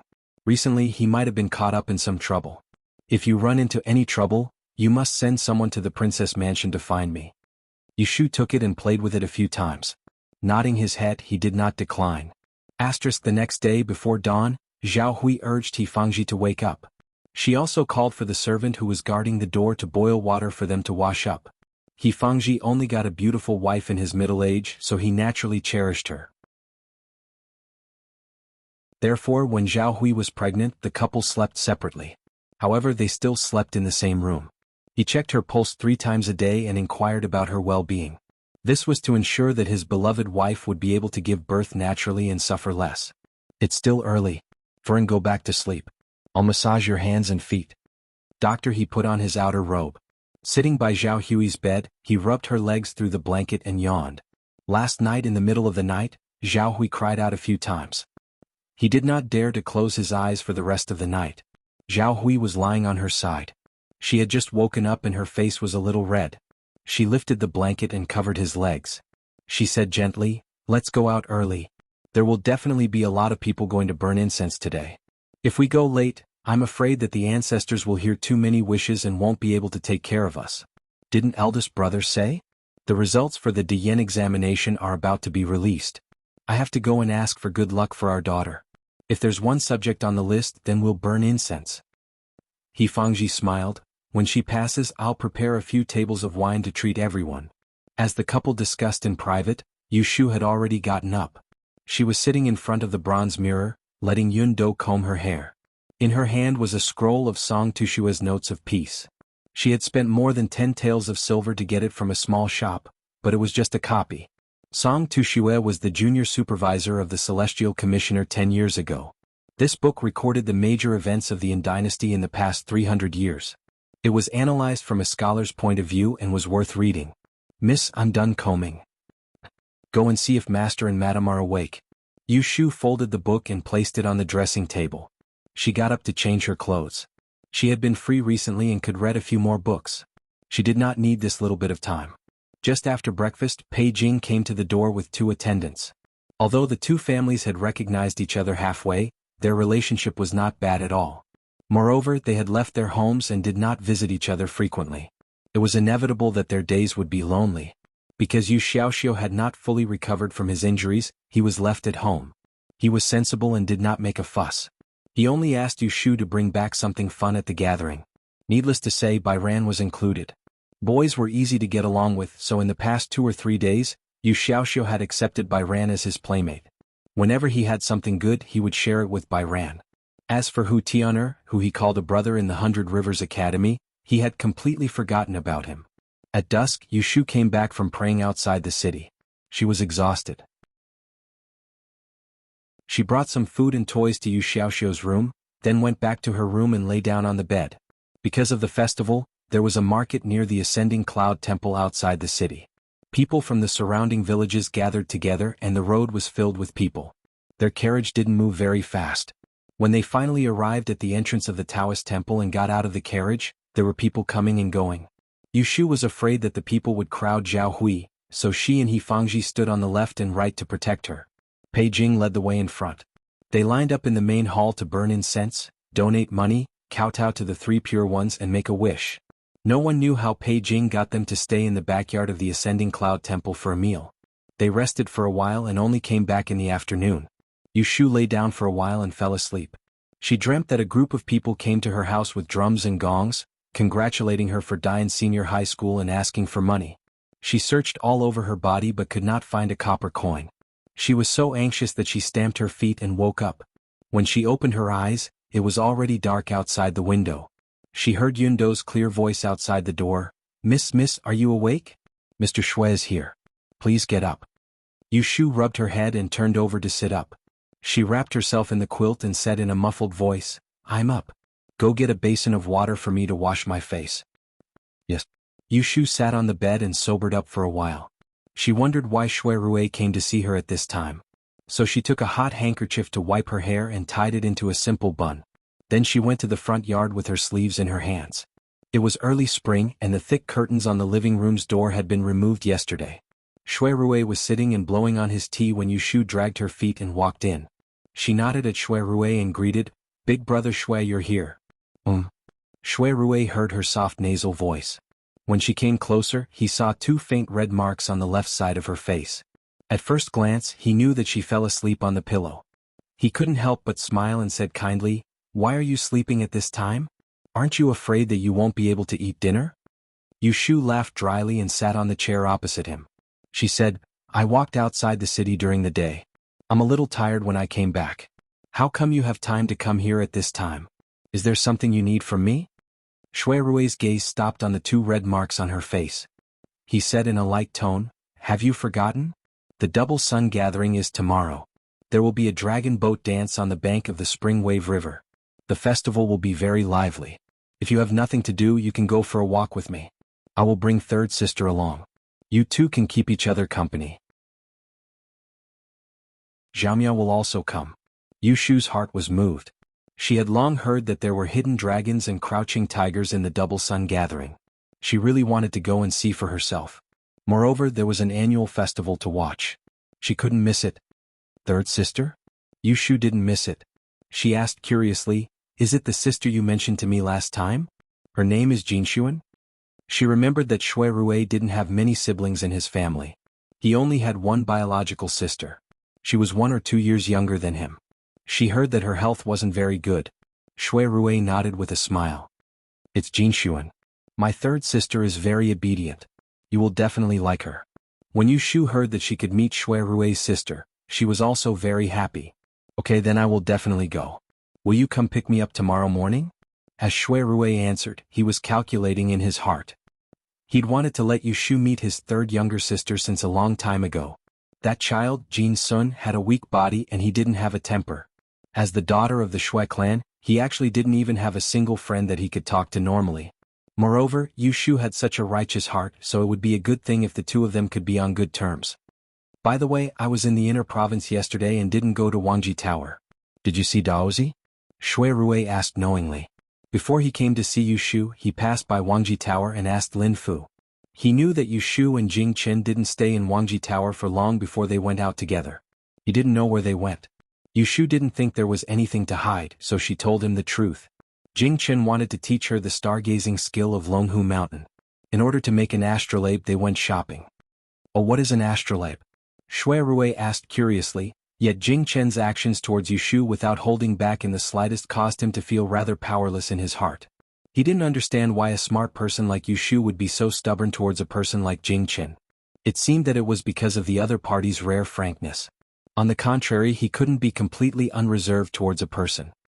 "Astrolabe, that's." Yushu roughly explained the usage of the astrolabe to Shui Rui, and in the end she said in admiration, "Jing Chen's master, that Taoist Hui Xian, is truly an exceptionally capable person. If I'm able to learn his ability to observe the stars, even if it's only 10%, it would be enough to benefit me." Shui Rui saw that she was confused, so he said, "It's true.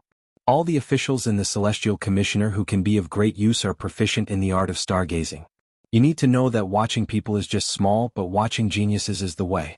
If you have the ambition to be a female official in the Celestial Commissioner, it's necessary to understand the art of astrology." Yushu listened to Shui Rui's words and knew what was going on. She sighed and said, "It's a pity that it's difficult to learn that strange art. Jing Chen learned it since he was young and only saw through a little. I don't know how long it will take me to understand it."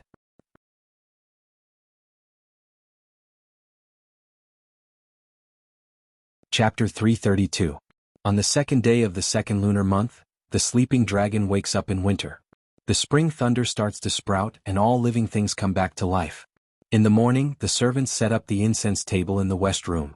Yushu followed behind Zhao Hui and her husband to light incense sticks for the two elders of the Zhao family who had passed away for many years. After paying respect to the ancestors, Yushu went back to her room to wash her hands. She packed her belongings and went to the front to wait for someone to pick her up. Shui Rui seemed to have calculated the time. As soon as Yushu crossed the gate of the courtyard, she saw a double-pulled carriage slowly stop in front of the gate. Lao Chue pulled the reins, and the young maidservant sitting next to him jumped off the carriage and trotted to the steps to call the gatekeeper. Yushu walked over and stopped the maidservant she had never seen before. She walked to the side of the carriage with the maidservant, greeted Lao Chue and then got into the carriage. The roof of Shui Rui's carriage was covered with glass, and the inside was bright and spacious. There were 3 circles of leather seats, a rosin tea table in the middle, a tea set and 3 layers of dessert boxes. Shui Rui was sitting in the innermost part of the carriage. He was wearing a bamboo-patterned gauze gown, and his hair was tied with a green polyester jade band, revealing his full forehead. As usual, he looked very ostentatious. Yushu only glanced at him, and then her eyes jumped to the inconspicuous figure on the left. She knew that this was Shui Rui's third sister, Shui Jinshuan, but she still couldn't help but be surprised. It wasn't that this Miss Shui was as beautiful as a flower. On the contrary, her appearance could only barely be regarded as delicate. Her skin was obviously unhealthy white, which was caused by the sun that she didn't see often. To put it bluntly, she didn't look like she was born from the same mother as Shui Rui. "Let me introduce. Shu, this is my third sister Jinshuan." Jinshuan, this is Miss Yu that I mentioned to you before. She is older than you, so you can call her older sister. Shui Rui pointed at Yu Shu and introduced her to the two. Yu Shu sat right opposite Shui Jinshuan, and she watched as this young girl kept her head lowered while her hands were placed obediently on her knees, and she didn't move in the slightest. She waited until Shui Rui finished speaking before she quietly raised her head by an inch and revealed a pair of timid eyes that met Yu Shu's probing gaze. She blushed and quickly lowered her head again. She nervously clenched her fingers and said in a small voice, "You, sister Yu." Then, her face turned red and she quickly lowered her head again. A gray rabbit she once raised was just like her, afraid of strangers and timid. Whenever it saw an outsider it would want nothing more than to burrow into the ground, but no matter how hungry it was, it would only eat the food she fed it. Suddenly it felt a bit of intimacy towards this Miss Shui. It beamed at her and said, "Hello, Jinshu and Mimi." After saying that, she touched her sleeves again. She took out a small colorful bag with 4 corners, stretched out her hand and handed it to her. "I only knew that I was going to see you last night, so I didn't prepare any greeting gifts in a hurry. This is a little thing I made. I'll give it to you." Although it was a little thing, it actually took Yu Shu a lot of thought. Last night, she went to sleep in the middle of the night. She racked her brain to make this, and it might be too shabby to give it to others. But it might be just right for this sister Shui. Shui Jinshuan looked at the thing that Yu Shu gave to her. She first turned her head to look at Shui Rui. Seeing her brother nod, she reached out to take it embarrassedly. It was thin and she didn't know what was in the bag. She curiously touched it. Shui Rui was also a little curious, so he directly asked Yu Shu, "What is this?" Yu Shu said with a smile, "It's for fun to pass the time." Then she said to Shui Jinshuan, "Open it and take a look. I'll teach you how to play." Shui Jinshuan placed the colorful bag on her lap and opened it, revealing a palm-sized, square-shaped paper that was folded with gold sprinkled on it. There seemed to be layers of something written inside, and the word East was painted in red cinnabar. It looked strange. Yu Shu saw that the brother and sister were at a loss, and she secretly snickered. She reached out for the folded paper, held it in her hand, and flipped it open until it turned into a larger quadrangle. She explained to them, "This thing is called East, South, West, and West. Do you see the 4 directions written on it? Put them vertically and there are 8 sides hidden inside. Each side has a command hidden inside. You have to see if it's horizontal or vertical. Count it a few times, east or west, and the command will be different when you open it. For example, let me guess, count it horizontally 3 times, look at the east side and follow the command." Yu Shu put her 2 thumbs and index fingers into the quadrangle, and opened it vertically and horizontally 3 times, revealing the word East. She looked at the command hidden inside and wrote "Sing a Song" in small regular script with cinnabar. She looked up at Shui Jinshuan, and saw that the little girl's eyes were focused, and her interest was aroused. She didn't hesitate to perform and coaxed her to be happy. "Look, I'm the middle command now and I have to sing a song for you. Cough, then I'll sing a song." Yu Shu cleared her throat, and under the gaze of the Shui family's brother and sister, she began to sing shamelessly. "Pig, your nose has 2 holes and when you had a cold you still had snot hanging on your nose. Pig, your ears are so big and you can't understand what I'm saying. I'm calling you stupid." Yu Shu sang Pig's song, which was once very popular in her memory. The lyrics and music were hippie, and her pronunciation was clear and exaggerated. Poor Shui Rui and Shui Jinshuan, the 2 people who were born and raised in ancient times, had never heard such a straightforward tune.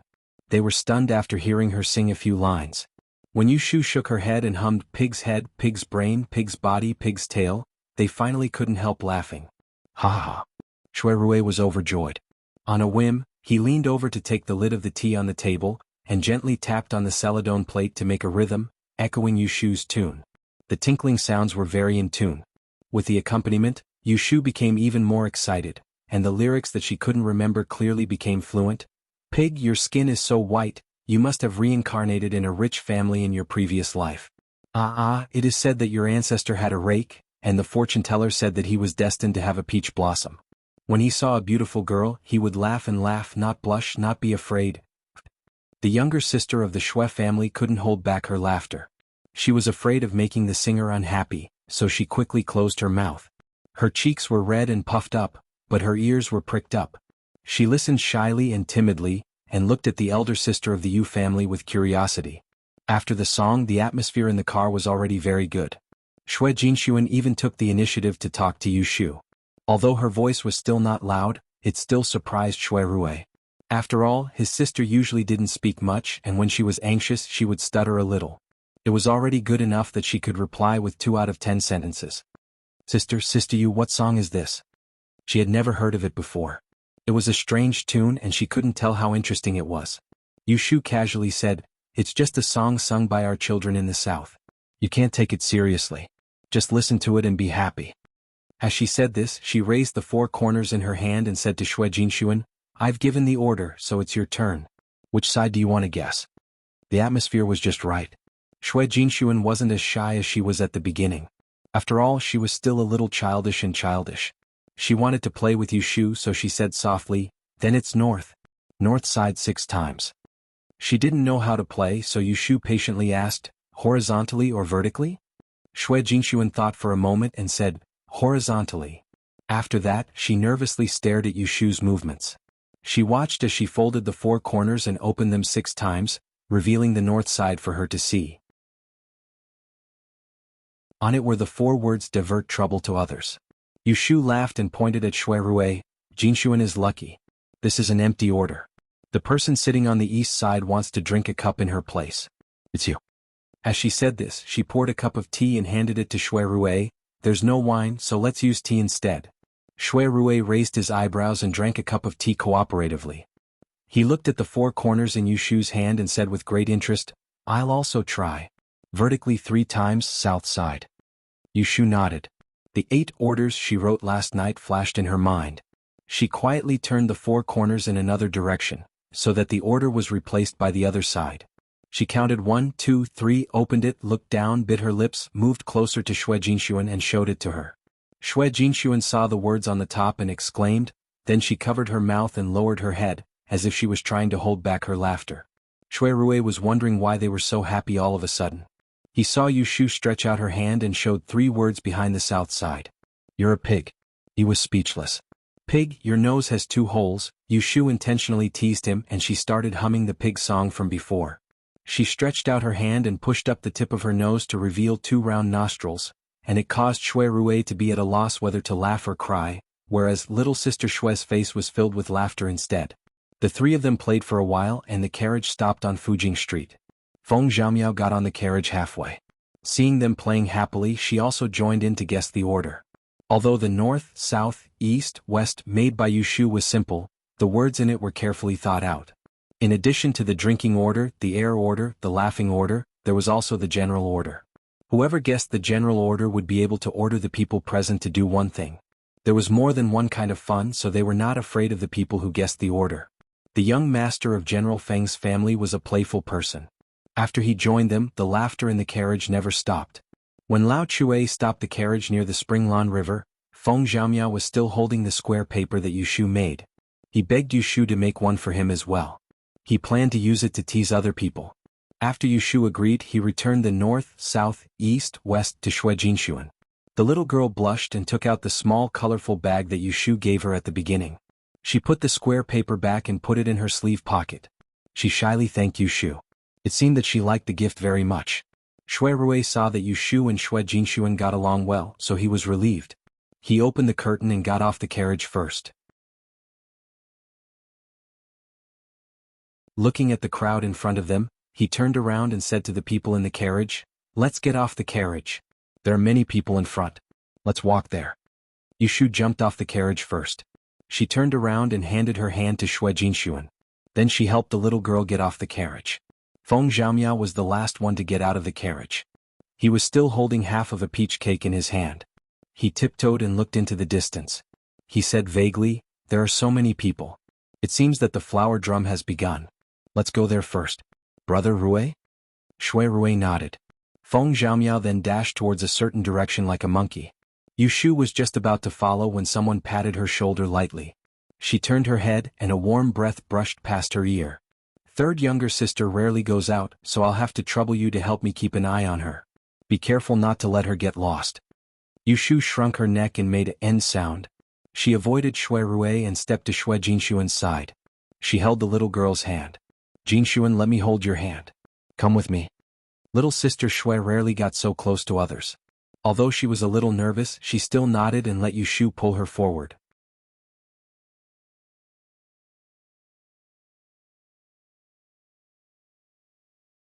Chapter 333.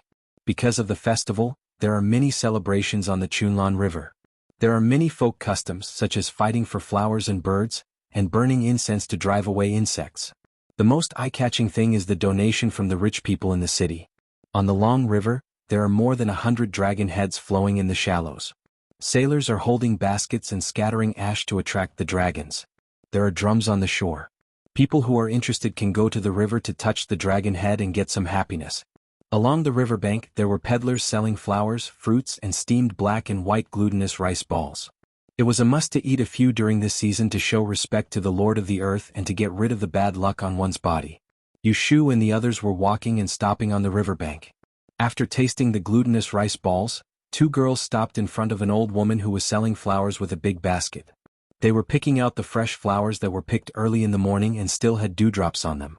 They are not expensive flowers. Most of them are wild flowers that can't be named. However, the fragrance is not reduced. Yushu is in a good mood and picks out two pink apricot flowers.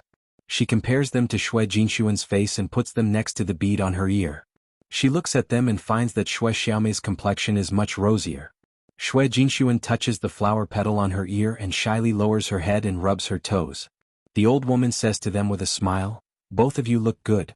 The younger sister wears an apricot and the older sister wears a hibiscus. It's good to have both good luck and good luck. You really know how to say auspicious words. Then I will buy another hibiscus. Yushu readily accepted his advice and took out a bright red hibiscus, but she did not put it on her head. Instead, she broke off the flower branch and inserted it into the left button of her shirt, turning it into a fake brooch. When Xue Rui saw that they had made their choices, he went forward to pay for them on his own accord. Because it was not anything expensive, Yushu did not fight with him over it. She then brought little sister Xue to another place to look at something new. Feng Xiaomiao disappears as soon as she gets off the carriage. At this moment she comes out of nowhere and squeezes in front of them. Lotus Room, where is Brother Rui? The word Lotus Room was originally a pseudonym that Xue Rui wanted to give to Yushu. Feng Xiaomiao called her by Yushu's name smoothly. He didn't change it even after he found out that it was Yushu's real name. Yushu just took it as an elegant name and let him be. Yushu pointed at Xue Rui, who was paying at the back. Then she asked, "Where did you run off to just now?" Feng Xiaomiao excitedly told her, "The Shuangyang Association has already sounded 12 drums. Someone has set up a stage on the south bank of the river and they are having a duel. They are fighting fiercely. Shall I take you to have a look?"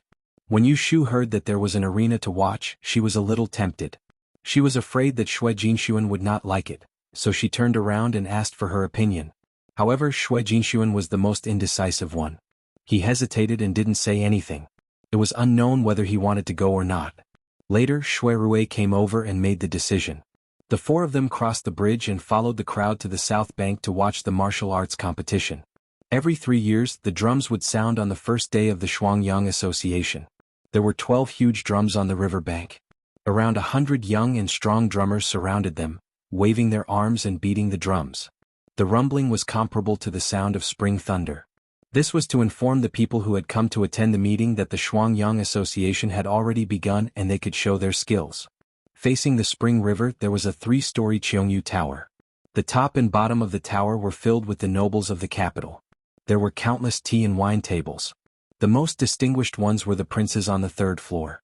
They were high up and had a wonderful view. Once they lowered their heads they could see half of the spring scenery on the spring river. After another 3 years, there were a few more princes who were qualified to sit here. Prince Jia and Prince Ning were already of age and had long left the palace to build their manors. Before this they had attended the Shuangyang Association twice.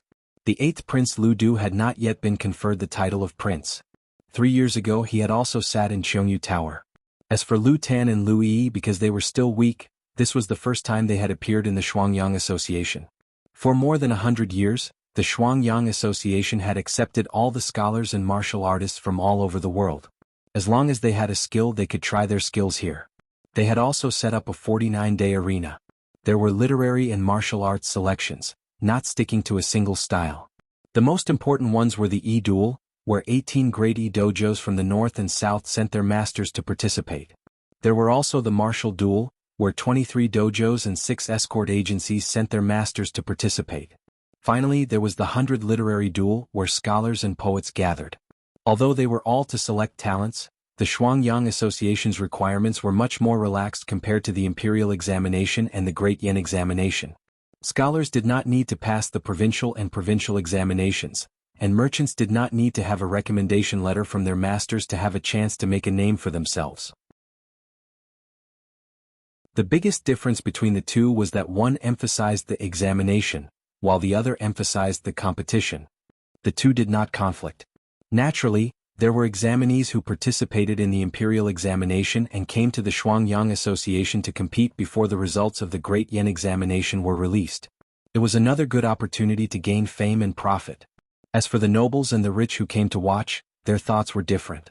Who knew which nameless person that caught their eye today and invited to join them would become a jinshi or master yi tomorrow? But these were not the reasons why the Shuangyang Association was unfailing. In the end, the true meaning of the Shuangyang Association was that it was a test for the future successors of the Dayan Empire. The dragon gave birth to 9 sons, but in the end only one could become a true dragon. For the country, one must first know how to treat people well. This was a holy teaching left behind by the Dayan dynasty's founder, Emperor Anwu. Future generations must not defy it. Therefore, the true protagonists of the Shuangyang Association were not the ambitious heroes on the arena, but the scheming dragon sons in Cheongyu Tower. As the elder brothers, Excellent Prince and Ning Prince each occupied the 2 seats on the second floor with the best view, sitting next to each other. On the arena below the building, the opening event today was a martial arts battle. Martial artists would fight against each other in pairs with all kinds of weapons at their disposal. On the stage, they would first announce their name, then they would greet each other with their fists and legs. Swords have no eyes. Good. This sword is good. Good martial arts. The people on the riverbank were bustling with noise. Nearby, there were a few layers of commoners watching the excitement. They were extremely excited. Many spies were also mixed among them, waiting for the experts on the stage to take a look so that they could help their masters find out where they came from. According to the teachings of the Zhen sect, all the princes who attended the Shuangyang Association would only have 2 seats next to them, 1 qian and 1 kuan. They could be used as strategists or as barters, but they could not be the celestial commissioner's barters or court officials. Therefore, beside every prince, other than the servants who served tea and a guard, there were only 2 people who could offer advice. Excellent Prince Lu Si was playing with a Tai Chi jade lock in his hand. He didn't know how many times he had turned his head to look at the veiled young woman sitting beside Lu Hao. Lu Hao took a sip of tea and turned to look at Lu Si. He joked, "Why isn't 4th brother looking at the arena? Why is he looking at me?" Excellent Prince was caught red-handed by him, but he wasn't embarrassed. He simply asked, "7th brother, which family's young lady is at the Kuan table?" "She looks familiar to me." Lu Hao laughed. "I also wanted to ask 4th brother about the 2 you're sitting with. I recognize one of them, Mr. Mingda. Every time I read his articles I admire him very much.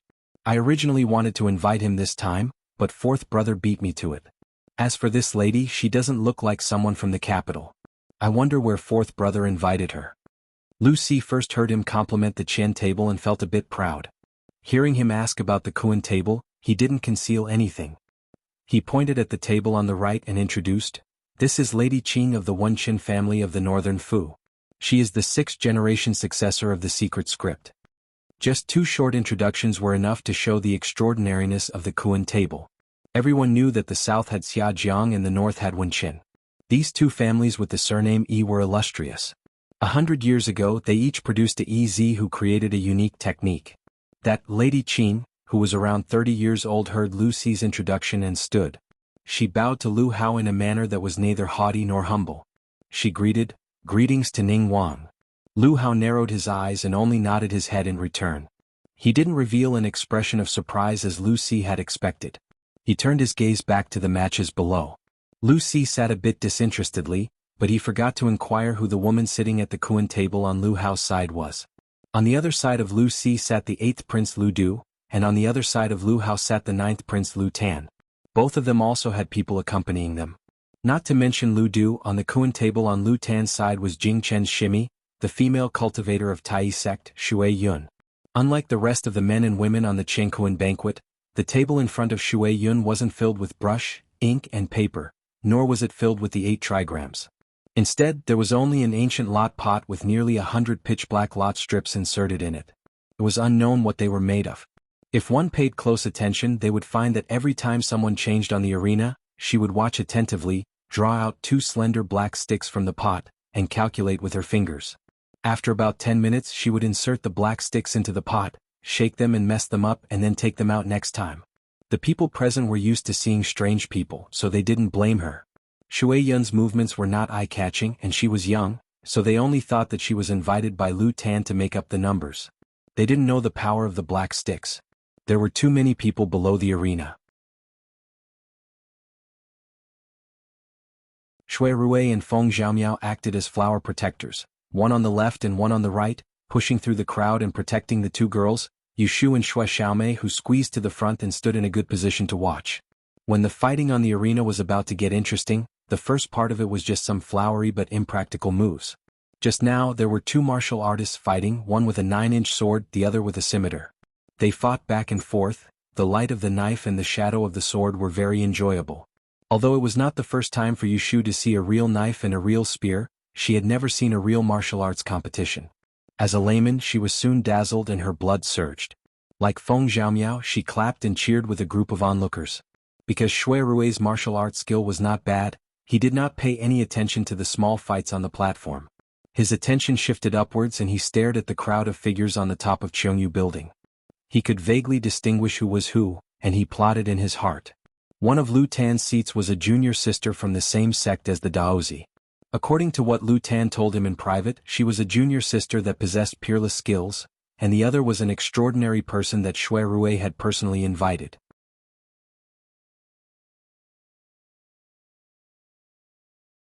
Chapter 334.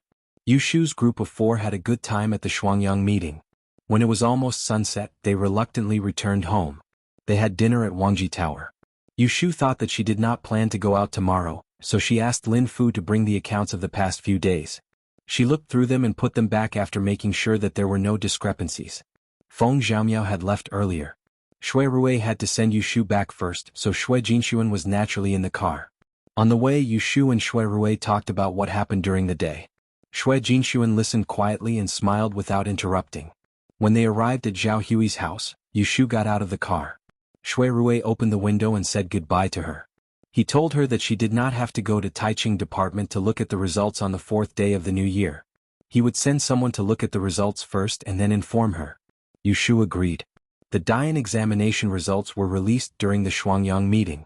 Starting from the 4th day of the new year, there would be a subject every 7 days. The first subject was Li. She felt that she had no hope of passing this subject, so she did not have the enthusiasm to look at the results in person. Hence, she had to trouble Shui Rui. Yushu waved at Shui Jinshuan in the car and said goodbye with a smile. She turned around and entered the house. Shui Rui closed the window and sat down again. When he looked back, he saw Shui Jinshuan looking at the window with a disappointed face. He thought for a moment and asked her with a smile, "Is your sister you a good person?"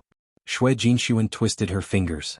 Because she was not good at expressing herself, she just nodded slightly. Then she lowered her head and said no more. Seeing her like this, Shui Rui sighed and said in a gentler voice, "If you like to be with her, we can ask her out to play another day. How about that?" Okay. ***** Deep into the night, Yushu was lying on the bed with her hands as a pillow. Her brows were slightly furrowed as she thought about how she had been watching the commotion from below the arena during the day. Unintentionally, she looked up at the glazed rooftop and vaguely saw the silhouette of Ji Xingxuan. Needless to say, if that really was Ji Xingxuan, she must have accompanied Ning Wang to attend the double sun gathering. This gave Yushu a headache. Lu Hao didn't look like someone who would be blinded by lust. However, he still kept Ji Xingxuan by his side even though the Ji family had gone through such a huge incident. It had to be said that he was sincere. And Ji Xingxuan was a smart person. With such a backer to rely on, how could he not make use of it? This is not good news. Yushu thinks it over and over again. She always feels that she has a family now. Being stared at from behind by such a deadly enemy, her life is very unreliable. She has to be on guard against thieves and thieves. It seems that I have to make a trip to Jinren Yuan. I'll spend some money to hire a skilled fighter. In the future when I go out alone I'll have to bring a guard with me. Yushu muttered to herself. She quickly made up her mind to go shopping the next day. She turned over, wrapped herself in the blanket and fell asleep. Yu Shu had seen the accounts yesterday. Lin Fu originally thought that she wouldn't come today. Who knew that early in the morning when he had just changed his clothes and came downstairs, he saw Yu Shu open the back door and walk in. "Miss? Old Lin, good morning." Yu Shu greeted the fat steward. Seeing the confusion in his eyes, she pointed upstairs and explained, "I'm here to get something." Lin Fu asked, "Have you eaten breakfast?" "I ate on the way. There's no need to prepare anything for me. I'll leave in a while. You can go do what you need to do." Yu Shu waved her hand at him and went up to the second floor. She used the key to open the door and entered the room she used. Turning into the side restroom, she pulled out a medium-sized box from under the bed. She took it to the table and opened it. Inside the box was her private money. There was a stack of banknotes that she extorted from the Ji family. There were also some bits and pieces that she earned from doing fortune-telling. Although she had used some of it, there was still a lot left. She made an inventory. There was about 1,000 taels left. Yu Shu took the money bag and put the bits and pieces of silver in it.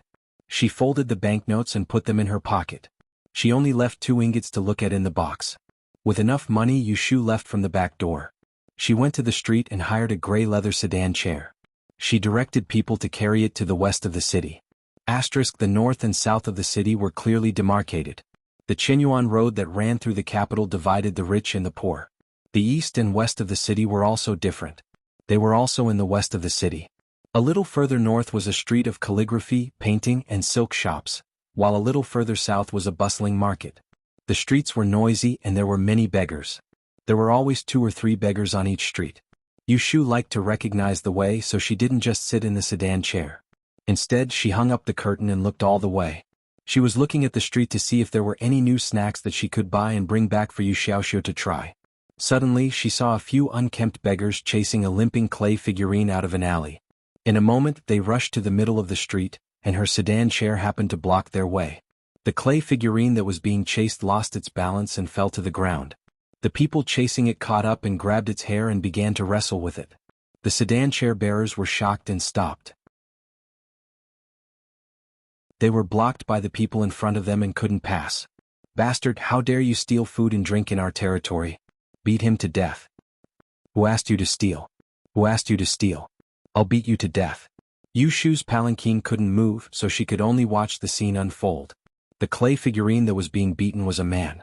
His hair was messy and his clothes were ragged, barely hanging on his body.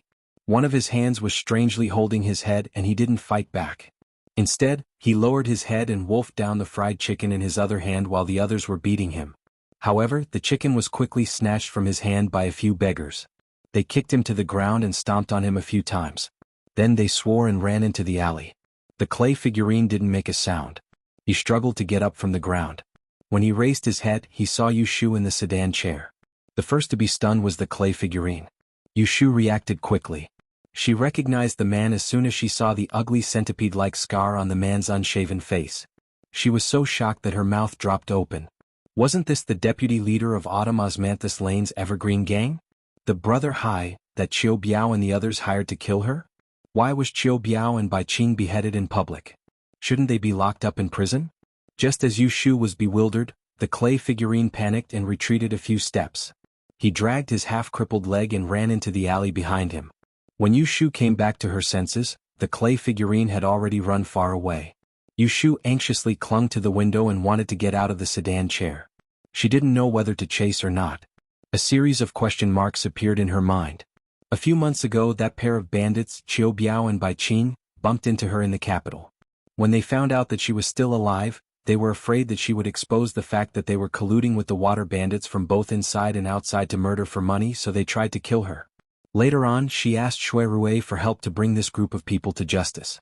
The murderer they hired was Brother Hai. Because he injured Jing Chen's hand, Yu Shu broke 2 of his fingers and sent him to prison. Qiu Biao and Bai Qing were beheaded.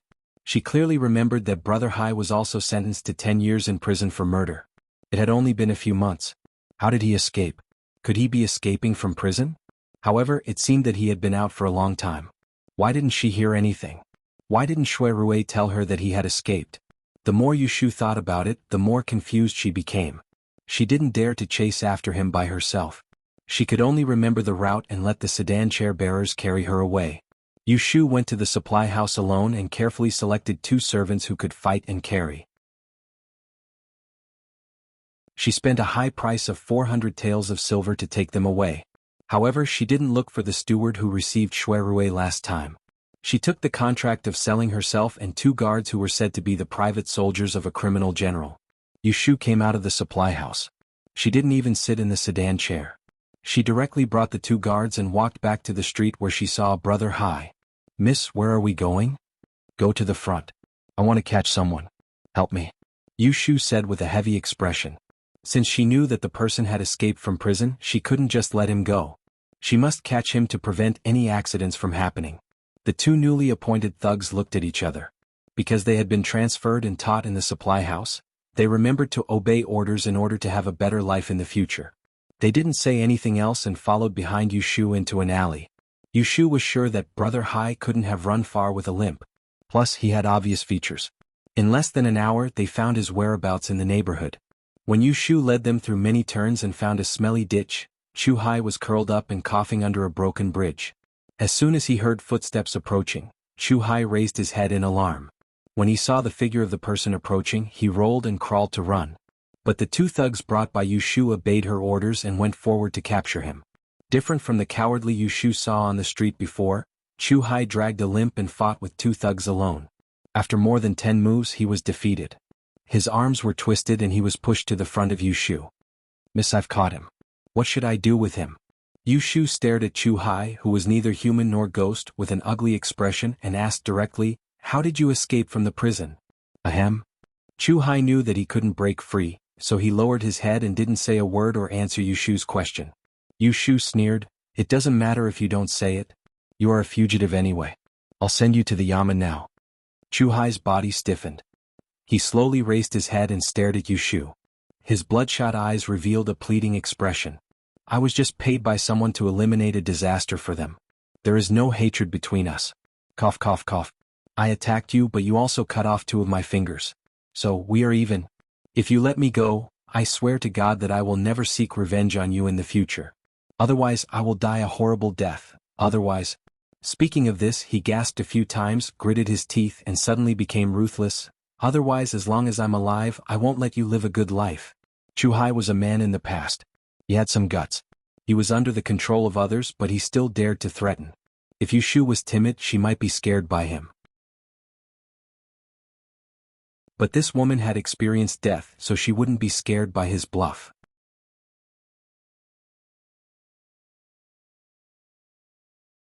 Chapter 335. After Yushu caught Chu Hai, she did not bring him back to her home. Instead, she went to Huixing Street in the south of the city. Speaking of which, this small courtyard with 3 rooms was the first place Yushu had settled down after coming to the capital. Later, when Xia Mingming returned to Xia Zhang's home and Zhao Hui and her husband came to the capital to look for someone, the 2 of them moved over and this place became vacant. The security in the south of the city was not as good as the north of the city. When people saw someone carrying a beggar on the street in broad daylight, they only looked at it out of curiosity and did not ask anything. Yushu walked in front and led the way. When they reached the entrance of the small courtyard, she put her hand into the gap under the threshold and took out the spare key. She unlocked the door and signaled the 2 men she just bought to bring Chu Hai in. She turned around and hung the door bolt. The small courtyard had not been cleaned for a period of time, so there was a layer of dust inside and outside. Yushu pushed the door open and entered the central room. She asked them to casually throw Chu Hai on the ground. She touched the dust on the table and dusted her hands. She walked back and forth in the room with her hands behind her back before she stopped. She turned around and looked at the 2 men who were doubting her. "I did not say it clearly in the concubine.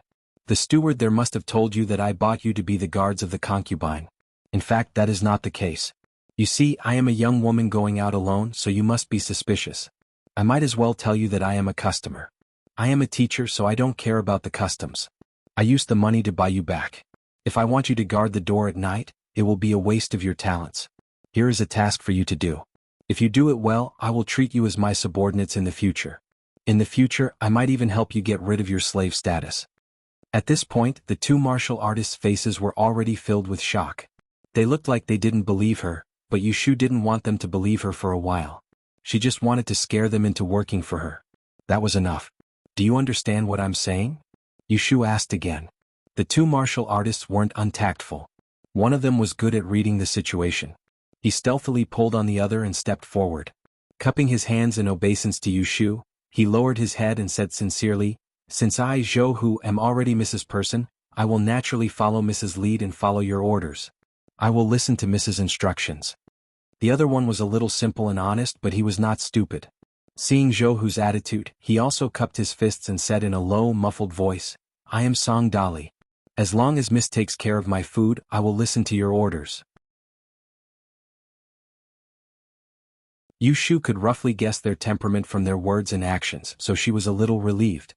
Nodding his head in satisfaction, he pointed at Chu Hai, who was thrown on the ground, and said, "This person has some old grudges with me. You will stay in this courtyard for the time being and help me keep an eye on him. Don't let him escape. Here is some silver. Take it and eat and drink for the next few days. Throw him into the water and wash him. Change him into clean clothes, tie him up and watch him." Yushu took out the biggest piece of silver in her purse and gave it to Zhou Hu, who seemed to be a bit smarter. After giving a few more instructions, he left the key and left alone. The reason why he wasn't in a hurry to interrogate Chu Hai was because there were some things that he had to clarify before he could interrogate him. Yushu left Huaxing Street and went to the north of the city to find a big exchange shop. She bought 2 things and returned home. The sky was already dark and she hastily ate her dinner. She asked Yundo to urge the kitchen to boil water and send it into the house. After taking a bath and changing clothes, she placed the small incense burner she bought in the afternoon on the tea table. She opened a small enamel box and took out a piece of ambergris. She burned it in the burner. In the selected works of Yi Jia, it was recorded that burning ambergris could help the bargainer predict the future. This was also the favorite method of the rich bargainer. Yushu didn't use it in the past because a small box of ambergris was too expensive. She couldn't afford it, but this time she was able to make a loss. Yesterday she saw Ji Xingxuan at the Double Suns meeting, and today she bumped into Chu Hai, who escaped from prison. Yushu was very cautious in times of peace and was very suspicious of the connection between these two incidents. After she returned from the banquet at the Princess Mansion, she was worried that Lu Yi would cause trouble for her. So she used the 6 lines to make a divination for herself. The divination had been uneven and ominous. Coupled with Jing Chen's previous warning, she was almost sure that with her bad luck, she would most likely be in trouble. Unfortunately, her date of birth was not accurate. She couldn't use the rule of time of calamity that she was most familiar with. Her aptitude was limited and she couldn't see through the 6 lines divination. Every time she wanted to calculate the details, she would throw out an empty hexagram. In order to avoid disaster and lose money, she took a bath and burned incense. She prepared everything and asked Yundo to guard outside the door to prevent people from making noise. Then she took out the 3 Tong Bao coins that she usually used. She sat in front of the table, closed her eyes and devoutly chanted a paragraph of the clear heart mantra that Jing Chen taught her. When her mind was clear and her heart was free of distracting thoughts, she concentrated on asking about the matter. She threw the almost hot copper coins into the silver plate. Once and twice she dipped her finger into the tea and wrote the hexagram on the table. Until the 6th complete hexagram, a thin layer of sweat appeared on her forehead. Then she looked at the hexagram on the table and showed a trace of joy. Success. She didn't waste her 100 taels of silver. Yushu was secretly happy. She knew that it was not the time to be happy. She quickly withdrew her thoughts and focused all her attention on the hexagram that was about to disappear. She had a vague feeling in her heart. She held the teacup in one hand and dipped the other into the water to calculate. It was not that she didn't want to use pen and paper, but the inspiration was fleeting. She was afraid that she wouldn't be able to calculate the result when she turned around. It took about 2 hours to burn the small box of ambergris. Yushu finally got a clear sign.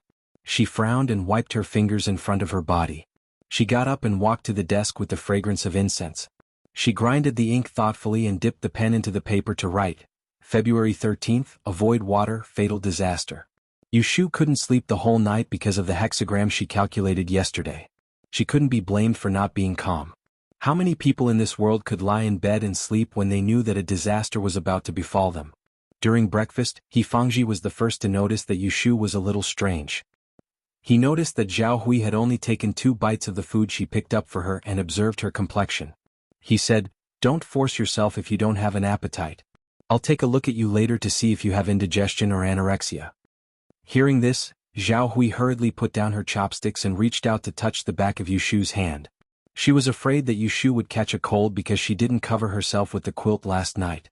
She had been with Dr. He and his wife for the past few days, so she probably knew how to take care of herself. She knew that cold and warm weather alternated and that it was easy to get sick when the seasons changed. Yushu saw their worried expressions and suppressed the annoyance in her heart. She shook her head at them embarrassedly. "I'm not feeling well. I slept late last night, so I'm a little sleepy now and can't eat." Zhao Hui had a false alarm and patted her. "Don't eat if you don't want to eat. Go back and sleep for a while. Didn't you say that Mr. Shui found someone to look at the rankings for you? When the person comes, I'll ask the maid to wake you up. I'll have the kitchen steam a bowl of egg custard and add a few drops of rice vinegar. Then you'll have an appetite." "Okay, then I'll go back to the room first. Father and Mother, take your time to eat." Yushu took the opportunity to return to her room. The bedroom was still filled with a sweet fragrance. She had Yundo open the front and back windows to let in some air and lay on the bed with her clothes on. One moment she thought about Chu Hai, who she caught yesterday, and the next moment she thought about the disaster of February 13th. She slowly fell asleep. It was already 2 hours later when Shui Rui woke up. Shui Rui had sent someone to check the ranking list and returned to Zhao Hui's house to pass the message. When Zhao Hui received the news, she sent someone to wake Yushu up. Yushu was woken up by Yundo. She rubbed her face and sat up. As she put on her shoes, she casually asked, "What did they say? Did you pass this test?" There were 6 subjects in the Deyuan examination. There were 100 people who could enter the rankings for each subject. Those who could pass one of the subjects would be called Teacher E and would be registered with the Celestial Commissioner. From then on, they would have a proper name. If they were lucky enough to pass 2 subjects and make it onto the rankings, they would be called Teacher E and receive a salary from the Imperial Court. Furthermore, if they managed to place first in each subject, the Celestial Commissioner would send someone to their residence to congratulate them and bring them to the Imperial Court to announce the results. However, this was not the highest honor. Whenever a mighty figure obtained first place in the 3 subjects and occupied the top 3 positions, he would be considered an extraordinary person. He would be personally visited by the Imperial Astronomer to congratulate him. Even the Emperor would have to summon him to the palace for an audience and put him in an important position. This was truly reaching the heavens in a single bound. It was easy to imagine how difficult it was to enter the rankings for each subject in the Deyuan examination. Thus, Yushu didn't have any delusions. She crammed for a few days and studied hard. She was able to stand out from thousands of people in the subject of Yi Li, which was a must-pass for a Teacher E. She knew that reasoning wasn't her forte. As expected, Yundo stuttered and didn't dare to say it directly. Yushu didn't make things difficult for her. She smiled and put on her shoes, got off the bed, and went to the front yard to listen to the news. When she entered the living room, she saw that Zhao Hui and He Fangji were both seated. However, she didn't see anyone who came to report the news. They must have been sent away. The husband and wife were talking in low voices. When they saw Yushu enter, they stopped. "Xiaoyu, you're here." Zhao Hui raised her hand and called for Yushu to come over. She pulled her to sit down and patted her hand. She gently said, "Just now, Sir Shui sent someone over. Tai Qingxi has already removed the rankings. He said that only 70 people passed this subject. It's not strange that you weren't on the list." Zhao Hui was afraid that Yushu wouldn't be happy because she didn't pass the test, so she carefully passed the message. Who knew that Yushu would smile and comfort her? "Mother, don't worry. I'm not anxious. I took a total of 3 subjects. Aren't there 2 more after that? Uncle already said that I'll definitely be on the list for mathematics." Unfortunately, mathematics wasn't included in the evaluation of the E-Master. Even if she passed the strange technique, she was still just a E-Master. She couldn't become a E-Master. When Zhao Hui saw that her mother didn't care about it, she felt relieved. She smiled and said, "Your godfather said that if you pass the test and become a female teacher, he will give you a banquet in the courtyard for a day and invite a lot of guests." When He Fangji saw that they were chatting and laughing, she knew that there was nothing wrong. She said, "Your uncle said that he will also send someone to take a look. I don't know if he got the news. I will send someone to inform him so that he won't be anxious."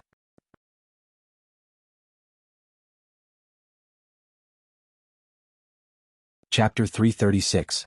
When Pei Jing learned that Yushu didn't pass the first exam, he sent someone to deliver a letter to her that night to comfort her. Early the next morning he actually came to visit Yushu. In addition to a good horse that was promised to Yushu, he also brought a cart of construction materials and 2 masons. He came to build a stable for the horse. Pei Jing's arrival dispelled some of the dark clouds in Yushu's heart. She circled around the dark red horse that Pei Jing was leading a few times. She touched it here and there. The horse had a good temper. When it saw that she was a stranger, it only snorted twice and shook its head uncomfortably. It didn't kick back and let her touch it. Yifangji, who went out late today, also came to join in the fun. Zhao Hui was afraid that the horse would startle, so she didn't come out from the backyard. Pei Jing smiled as he explained to Yushu from the side, "This is an excellent match between a Grade 1 horse and a Guinan mare. It has been tamed for 5 years at the stud farm in the north. It was originally prepared to be used as a war horse for the imperial court. However, the management of that horse farm wasn't good. These 2 years the money was tight. So they selected a batch of takeout horses. They were chosen by our Tai Heng Chamber of Commerce and ordered. I liked them, so I kept one for myself. I also chose a more docile one for Xiaoyu. It seems that it can be used as a saddle or a saddle to pull a carriage." Before Yushu could say anything, Yifangji spoke first. "Thank you, brother-in-law, for spending so much money. This horse is a good horse. It will be wasted if it is used to pull a carriage. After a while, when Xiaoyu's hands are more agile, let her learn how to ride." Pei Jing nodded and looked at Yushu with a kind expression. "When the weather gets warmer, I'll find 2 chaperones to accompany you for a few laps. You'll be able to ride it soon enough." Yushu was thinking that with such a good horse as a ride in her previous life, it would at least be worth 4 laps in a car. After receiving such a big gift from Pei Jing, even though he was her relative, she still felt embarrassed. She touched the shiny hair on the horse's back and said to Pei Jing with embarrassment, "I've made uncle spend money again." Pei Jing laughed heartily. He stretched out his hand and very naturally stroked her head, saying, "What's the matter? Jiujio only has 1 daughter and her body is delicate. If I don't have any children in the future, in the end, you and Xiaoxiu will have to live in retirement." Yushu saw that Pei Jing had a sigh on his face, and it did not seem like he was joking. For a moment she did not know why he was so emotional. Although Pei Jing was over 40 years old, his body was very healthy, and Madame Qin was younger than him. In a few years he could have another son, so why was he afraid that there would be no successor? Although she was doubtful, she did not show it on her face. She only followed Pei Jing's words and said, "Jiujio is an elder like father and mother. In the future Xiaoxiu and I should provide for him." Seeing her attitude, Pei Jing and Yifangji were very optimistic. They smiled and nodded, then went into the inner hall to talk. She was left in the courtyard to get close to the horse. Yushu was raising her head to stroke the hair of the new resident, when she heard someone call her. Mississippi. Yushu turned around and saw Bai Ran crossing the courtyard door. She stood not far away and passed on a message. "Young master heard that Master Pei came and wanted to come out to pay his respects, so he asked me to come and ask." How could Yushu not guess what Yu Xiaoxiu was thinking? He said he wanted to pay his respects to Pei Jing, so he must have heard about the horse and wanted to come out to take a look. Thinking that his injury had not recovered, she shook her head and said, "My father said that he must not eat in the wind for the next few days." After saying this, she was afraid that Yu Xiaoxiu would be disappointed. She touched the soft hair in her hand and said with a smile, "You go and tell Xiaoxiu that Jojo sent a horse. I will take it to the backyard later and let him look at it by the window." Bai Ran obeyed and returned to the room to pass on Yushu's words to Yushu. Although Yu Xiaoxiu did not succeed in leaving the room, he still happily put on some clothes and went to the window. After waiting for a while, he saw Yushu approaching with a big red horse. He was very happy. He studied at Baichuan Academy and had a few classes a month on riding and archery. Seeing some young masters bring their own horses, he was very envious. However, he could only take turns with a few of the sons of concubines who were not well liked by their families to replace the 2 old horses that could not run fast. Last time, Brother Shui had brought him to the horse farm to play to his heart's content and he still remembered it. Shui Rui had promised him that he would take him there in spring. Unfortunately, he had no prospects and had been injured by Shui Wenjia. He could only stay in the room to recuperate. He was really sullen. Uncle Pei had given his sister a horse. Once he recovered from his injuries, he would have a horse to ride on. Yu Xiaoxiu thought happily to himself. In this child's heart, he had never thought of separating himself from Yushu. The 2 of them depended on each other for survival. There was no one closer than them in this world. "Sister, when our injuries are healed, I will teach you how to ride," Yu Xiaoxiu said arrogantly. "I don't need you to teach me. Your 2 short legs are not even as long as my arms. Grow them for another 2 years. Yushu's words mercilessly attacked her brother. You look down on me. Brother Shui said that I ride very well. If you don't believe me, you can ask him. Yu Xiaoxiu argued with a red face. He was just being polite. How could you believe him? The two of them had nothing better to do. One was inside the house while the other was outside. Bai Ran watched from the side as they quarreled. In fact, they were very intimate. He was envious and couldn't help but feel bitter about his life. If his family hadn't been ruined, he would still be the young master of the Bai family and not a servant. Even if he had to continue to endure his stepmother's harsh treatment, he would gladly endure it. Because of Pei Jing's arrival, Yu Shu originally wanted to find Shui Rui to verify Chu Hai's matter, but she could only postpone it for a day. On the 6th day she went to Wang Jilu, thinking that she could see Shui Rui face to face and talk business. Who knew that after waiting there for a day she didn't see him? After asking Lin Fu, he said that eldest young master hadn't shown up in the past few days. Yu Shu left a message for him to pass on the message when he saw Shui Rui, and then she went back. The next day she went to Wang Jilu to wait, but she still didn't see him. On the 3rd day she came again, but she still didn't hear that Shui Rui had come. This made Yu Shu depressed. Her feet turned in circles. For a moment she didn't know where to find Shui Rui. Then she suddenly realized that it seemed that it was Shui Rui who looked for her every time.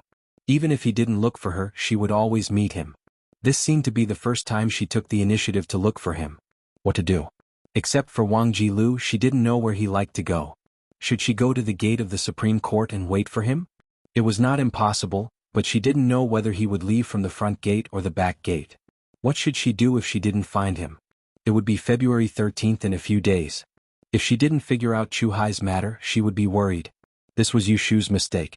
She didn't think that besides Wang Jilu and the Supreme Court, there was another place where she could definitely find Shui Rui. Lin Fu saw that Yu Shu didn't wait for him for 3 days. He guessed that she was in trouble. At dusk, he saw Yu Shu coming down from upstairs with a sad face, so he came over to offer advice. Are you looking for young Master Xiao? If it's urgent, why don't you go to the Shui mansion to look for him? Even if young master is busy with work, he has to go home to sleep. His words woke her up. Yu Shu patted her head and secretly scolded herself for being dizzy. She immediately thanked Lin Fu and left. Knowing where to find him, Yu Shu wasn't in a hurry to visit now. First, it was late. It would be disrespectful if she went to the minister's mansion at this time. Secondly, even though she'd acknowledged Shui Rui as her big brother, she hadn't met the seniors of the Shui clan in the end, so it couldn't be considered as an official relationship. She was just a young lady, and if she boldly went to the young master's house to look for him, she might not necessarily be able to meet him. When Yu Shu returned home, she washed up and went to sleep. The next morning she found a long gown and a short coat in the cupboard and changed into a man's outfit. She dressed up well and wrote an invitation seriously before looking for the way to the Shui mansion. Minister Shui was a civil official. When Emperor Jingzong was still on the throne, he was already a minister of the Imperial Library. Later, when His Majesty succeeded the throne, he also inherited the previous emperor's ministers. He admired Shui Lingnan's prudence and strategy, so he valued him. He appointed him as the Minister of Internal Affairs and promoted him to the right Prime Minister. He also conferred Lady Shui the title of Imperial Consort and bestowed her with great glory. The minister's mansion had been built for many years and had been renovated several times. From the outside, it didn't look like a mansion that suddenly rose to prominence. There was only a large door in front of the main entrance and a pair of stone lions. There wasn't even a corner door that was open. On the door, there was a plaque with the 2 words Shui Mansion. Although it had been exposed to the wind and sun for many years, it hadn't been changed. This plaque had been scrubbed until it was spotless. It wasn't decorated with gold or silver, but when the carriages and horses passed by the door saw this plaque, they all lowered their heads. Serving the emperor for 6 dynasties and several generations of loyal ministers. How could those new nobles with shallow family background compare to them? Yu Shu got out of the sedan chair at the street corner. After inquiring that the Shui mansion was in front of her, she walked to the door and confirmed that the plaque on the door was correct. Then she knocked on the door and handed over the invitation, asking to see the eldest young master of the Shui family. Yu Shu cleverly didn't write on the invitation that she was a sworn brother or sister. She claimed that she was a friend of Shui Rui and that she had come to discuss something with him. If the eldest young master was at home, she would like to meet him. If he wasn't at home, she would like to pass on a message for him. The gatekeeper of the Shui family didn't say anything. When the gatekeeper saw Yu Shu dressed as a servant, he politely told her, "The eldest young master has just gone out." There are rules in our mansion that servants are not allowed to pass on a message for the master, and they are not allowed to tell the master's whereabouts to outsiders. If you have something to do, you may come back tomorrow." Hearing this, Yushu regretted that she didn't come earlier. Knowing that she couldn't get the whereabouts of Shui Rui from the gatekeeper, she reluctantly nodded and turned away with a sad face. Walking on the road, she thought that it was not a good idea to delay it one day after another. Chu Hai was still locked in Huixing Street. She couldn't just let him go like this. Since she couldn't find Shui Rui in a short time, it was better to interrogate him first. At most, it was not easy to force Chu Hai to tell the truth. Thinking of this, Yushu quickened her pace. Not long after she walked, a person she knew came out of the gate of the Shui mansion. "You're tuning in to the Han Li's Wuxia Chronicles YouTube channel. We're so grateful for your support, and don't forget to subscribe to join us on this incredible journey through captivating stories. Your generosity through donations truly makes a world of difference, as it's the primary source of revenue that allows me to expand and enhance this channel for you. Thank you from the bottom of my heart for being a part of this adventure."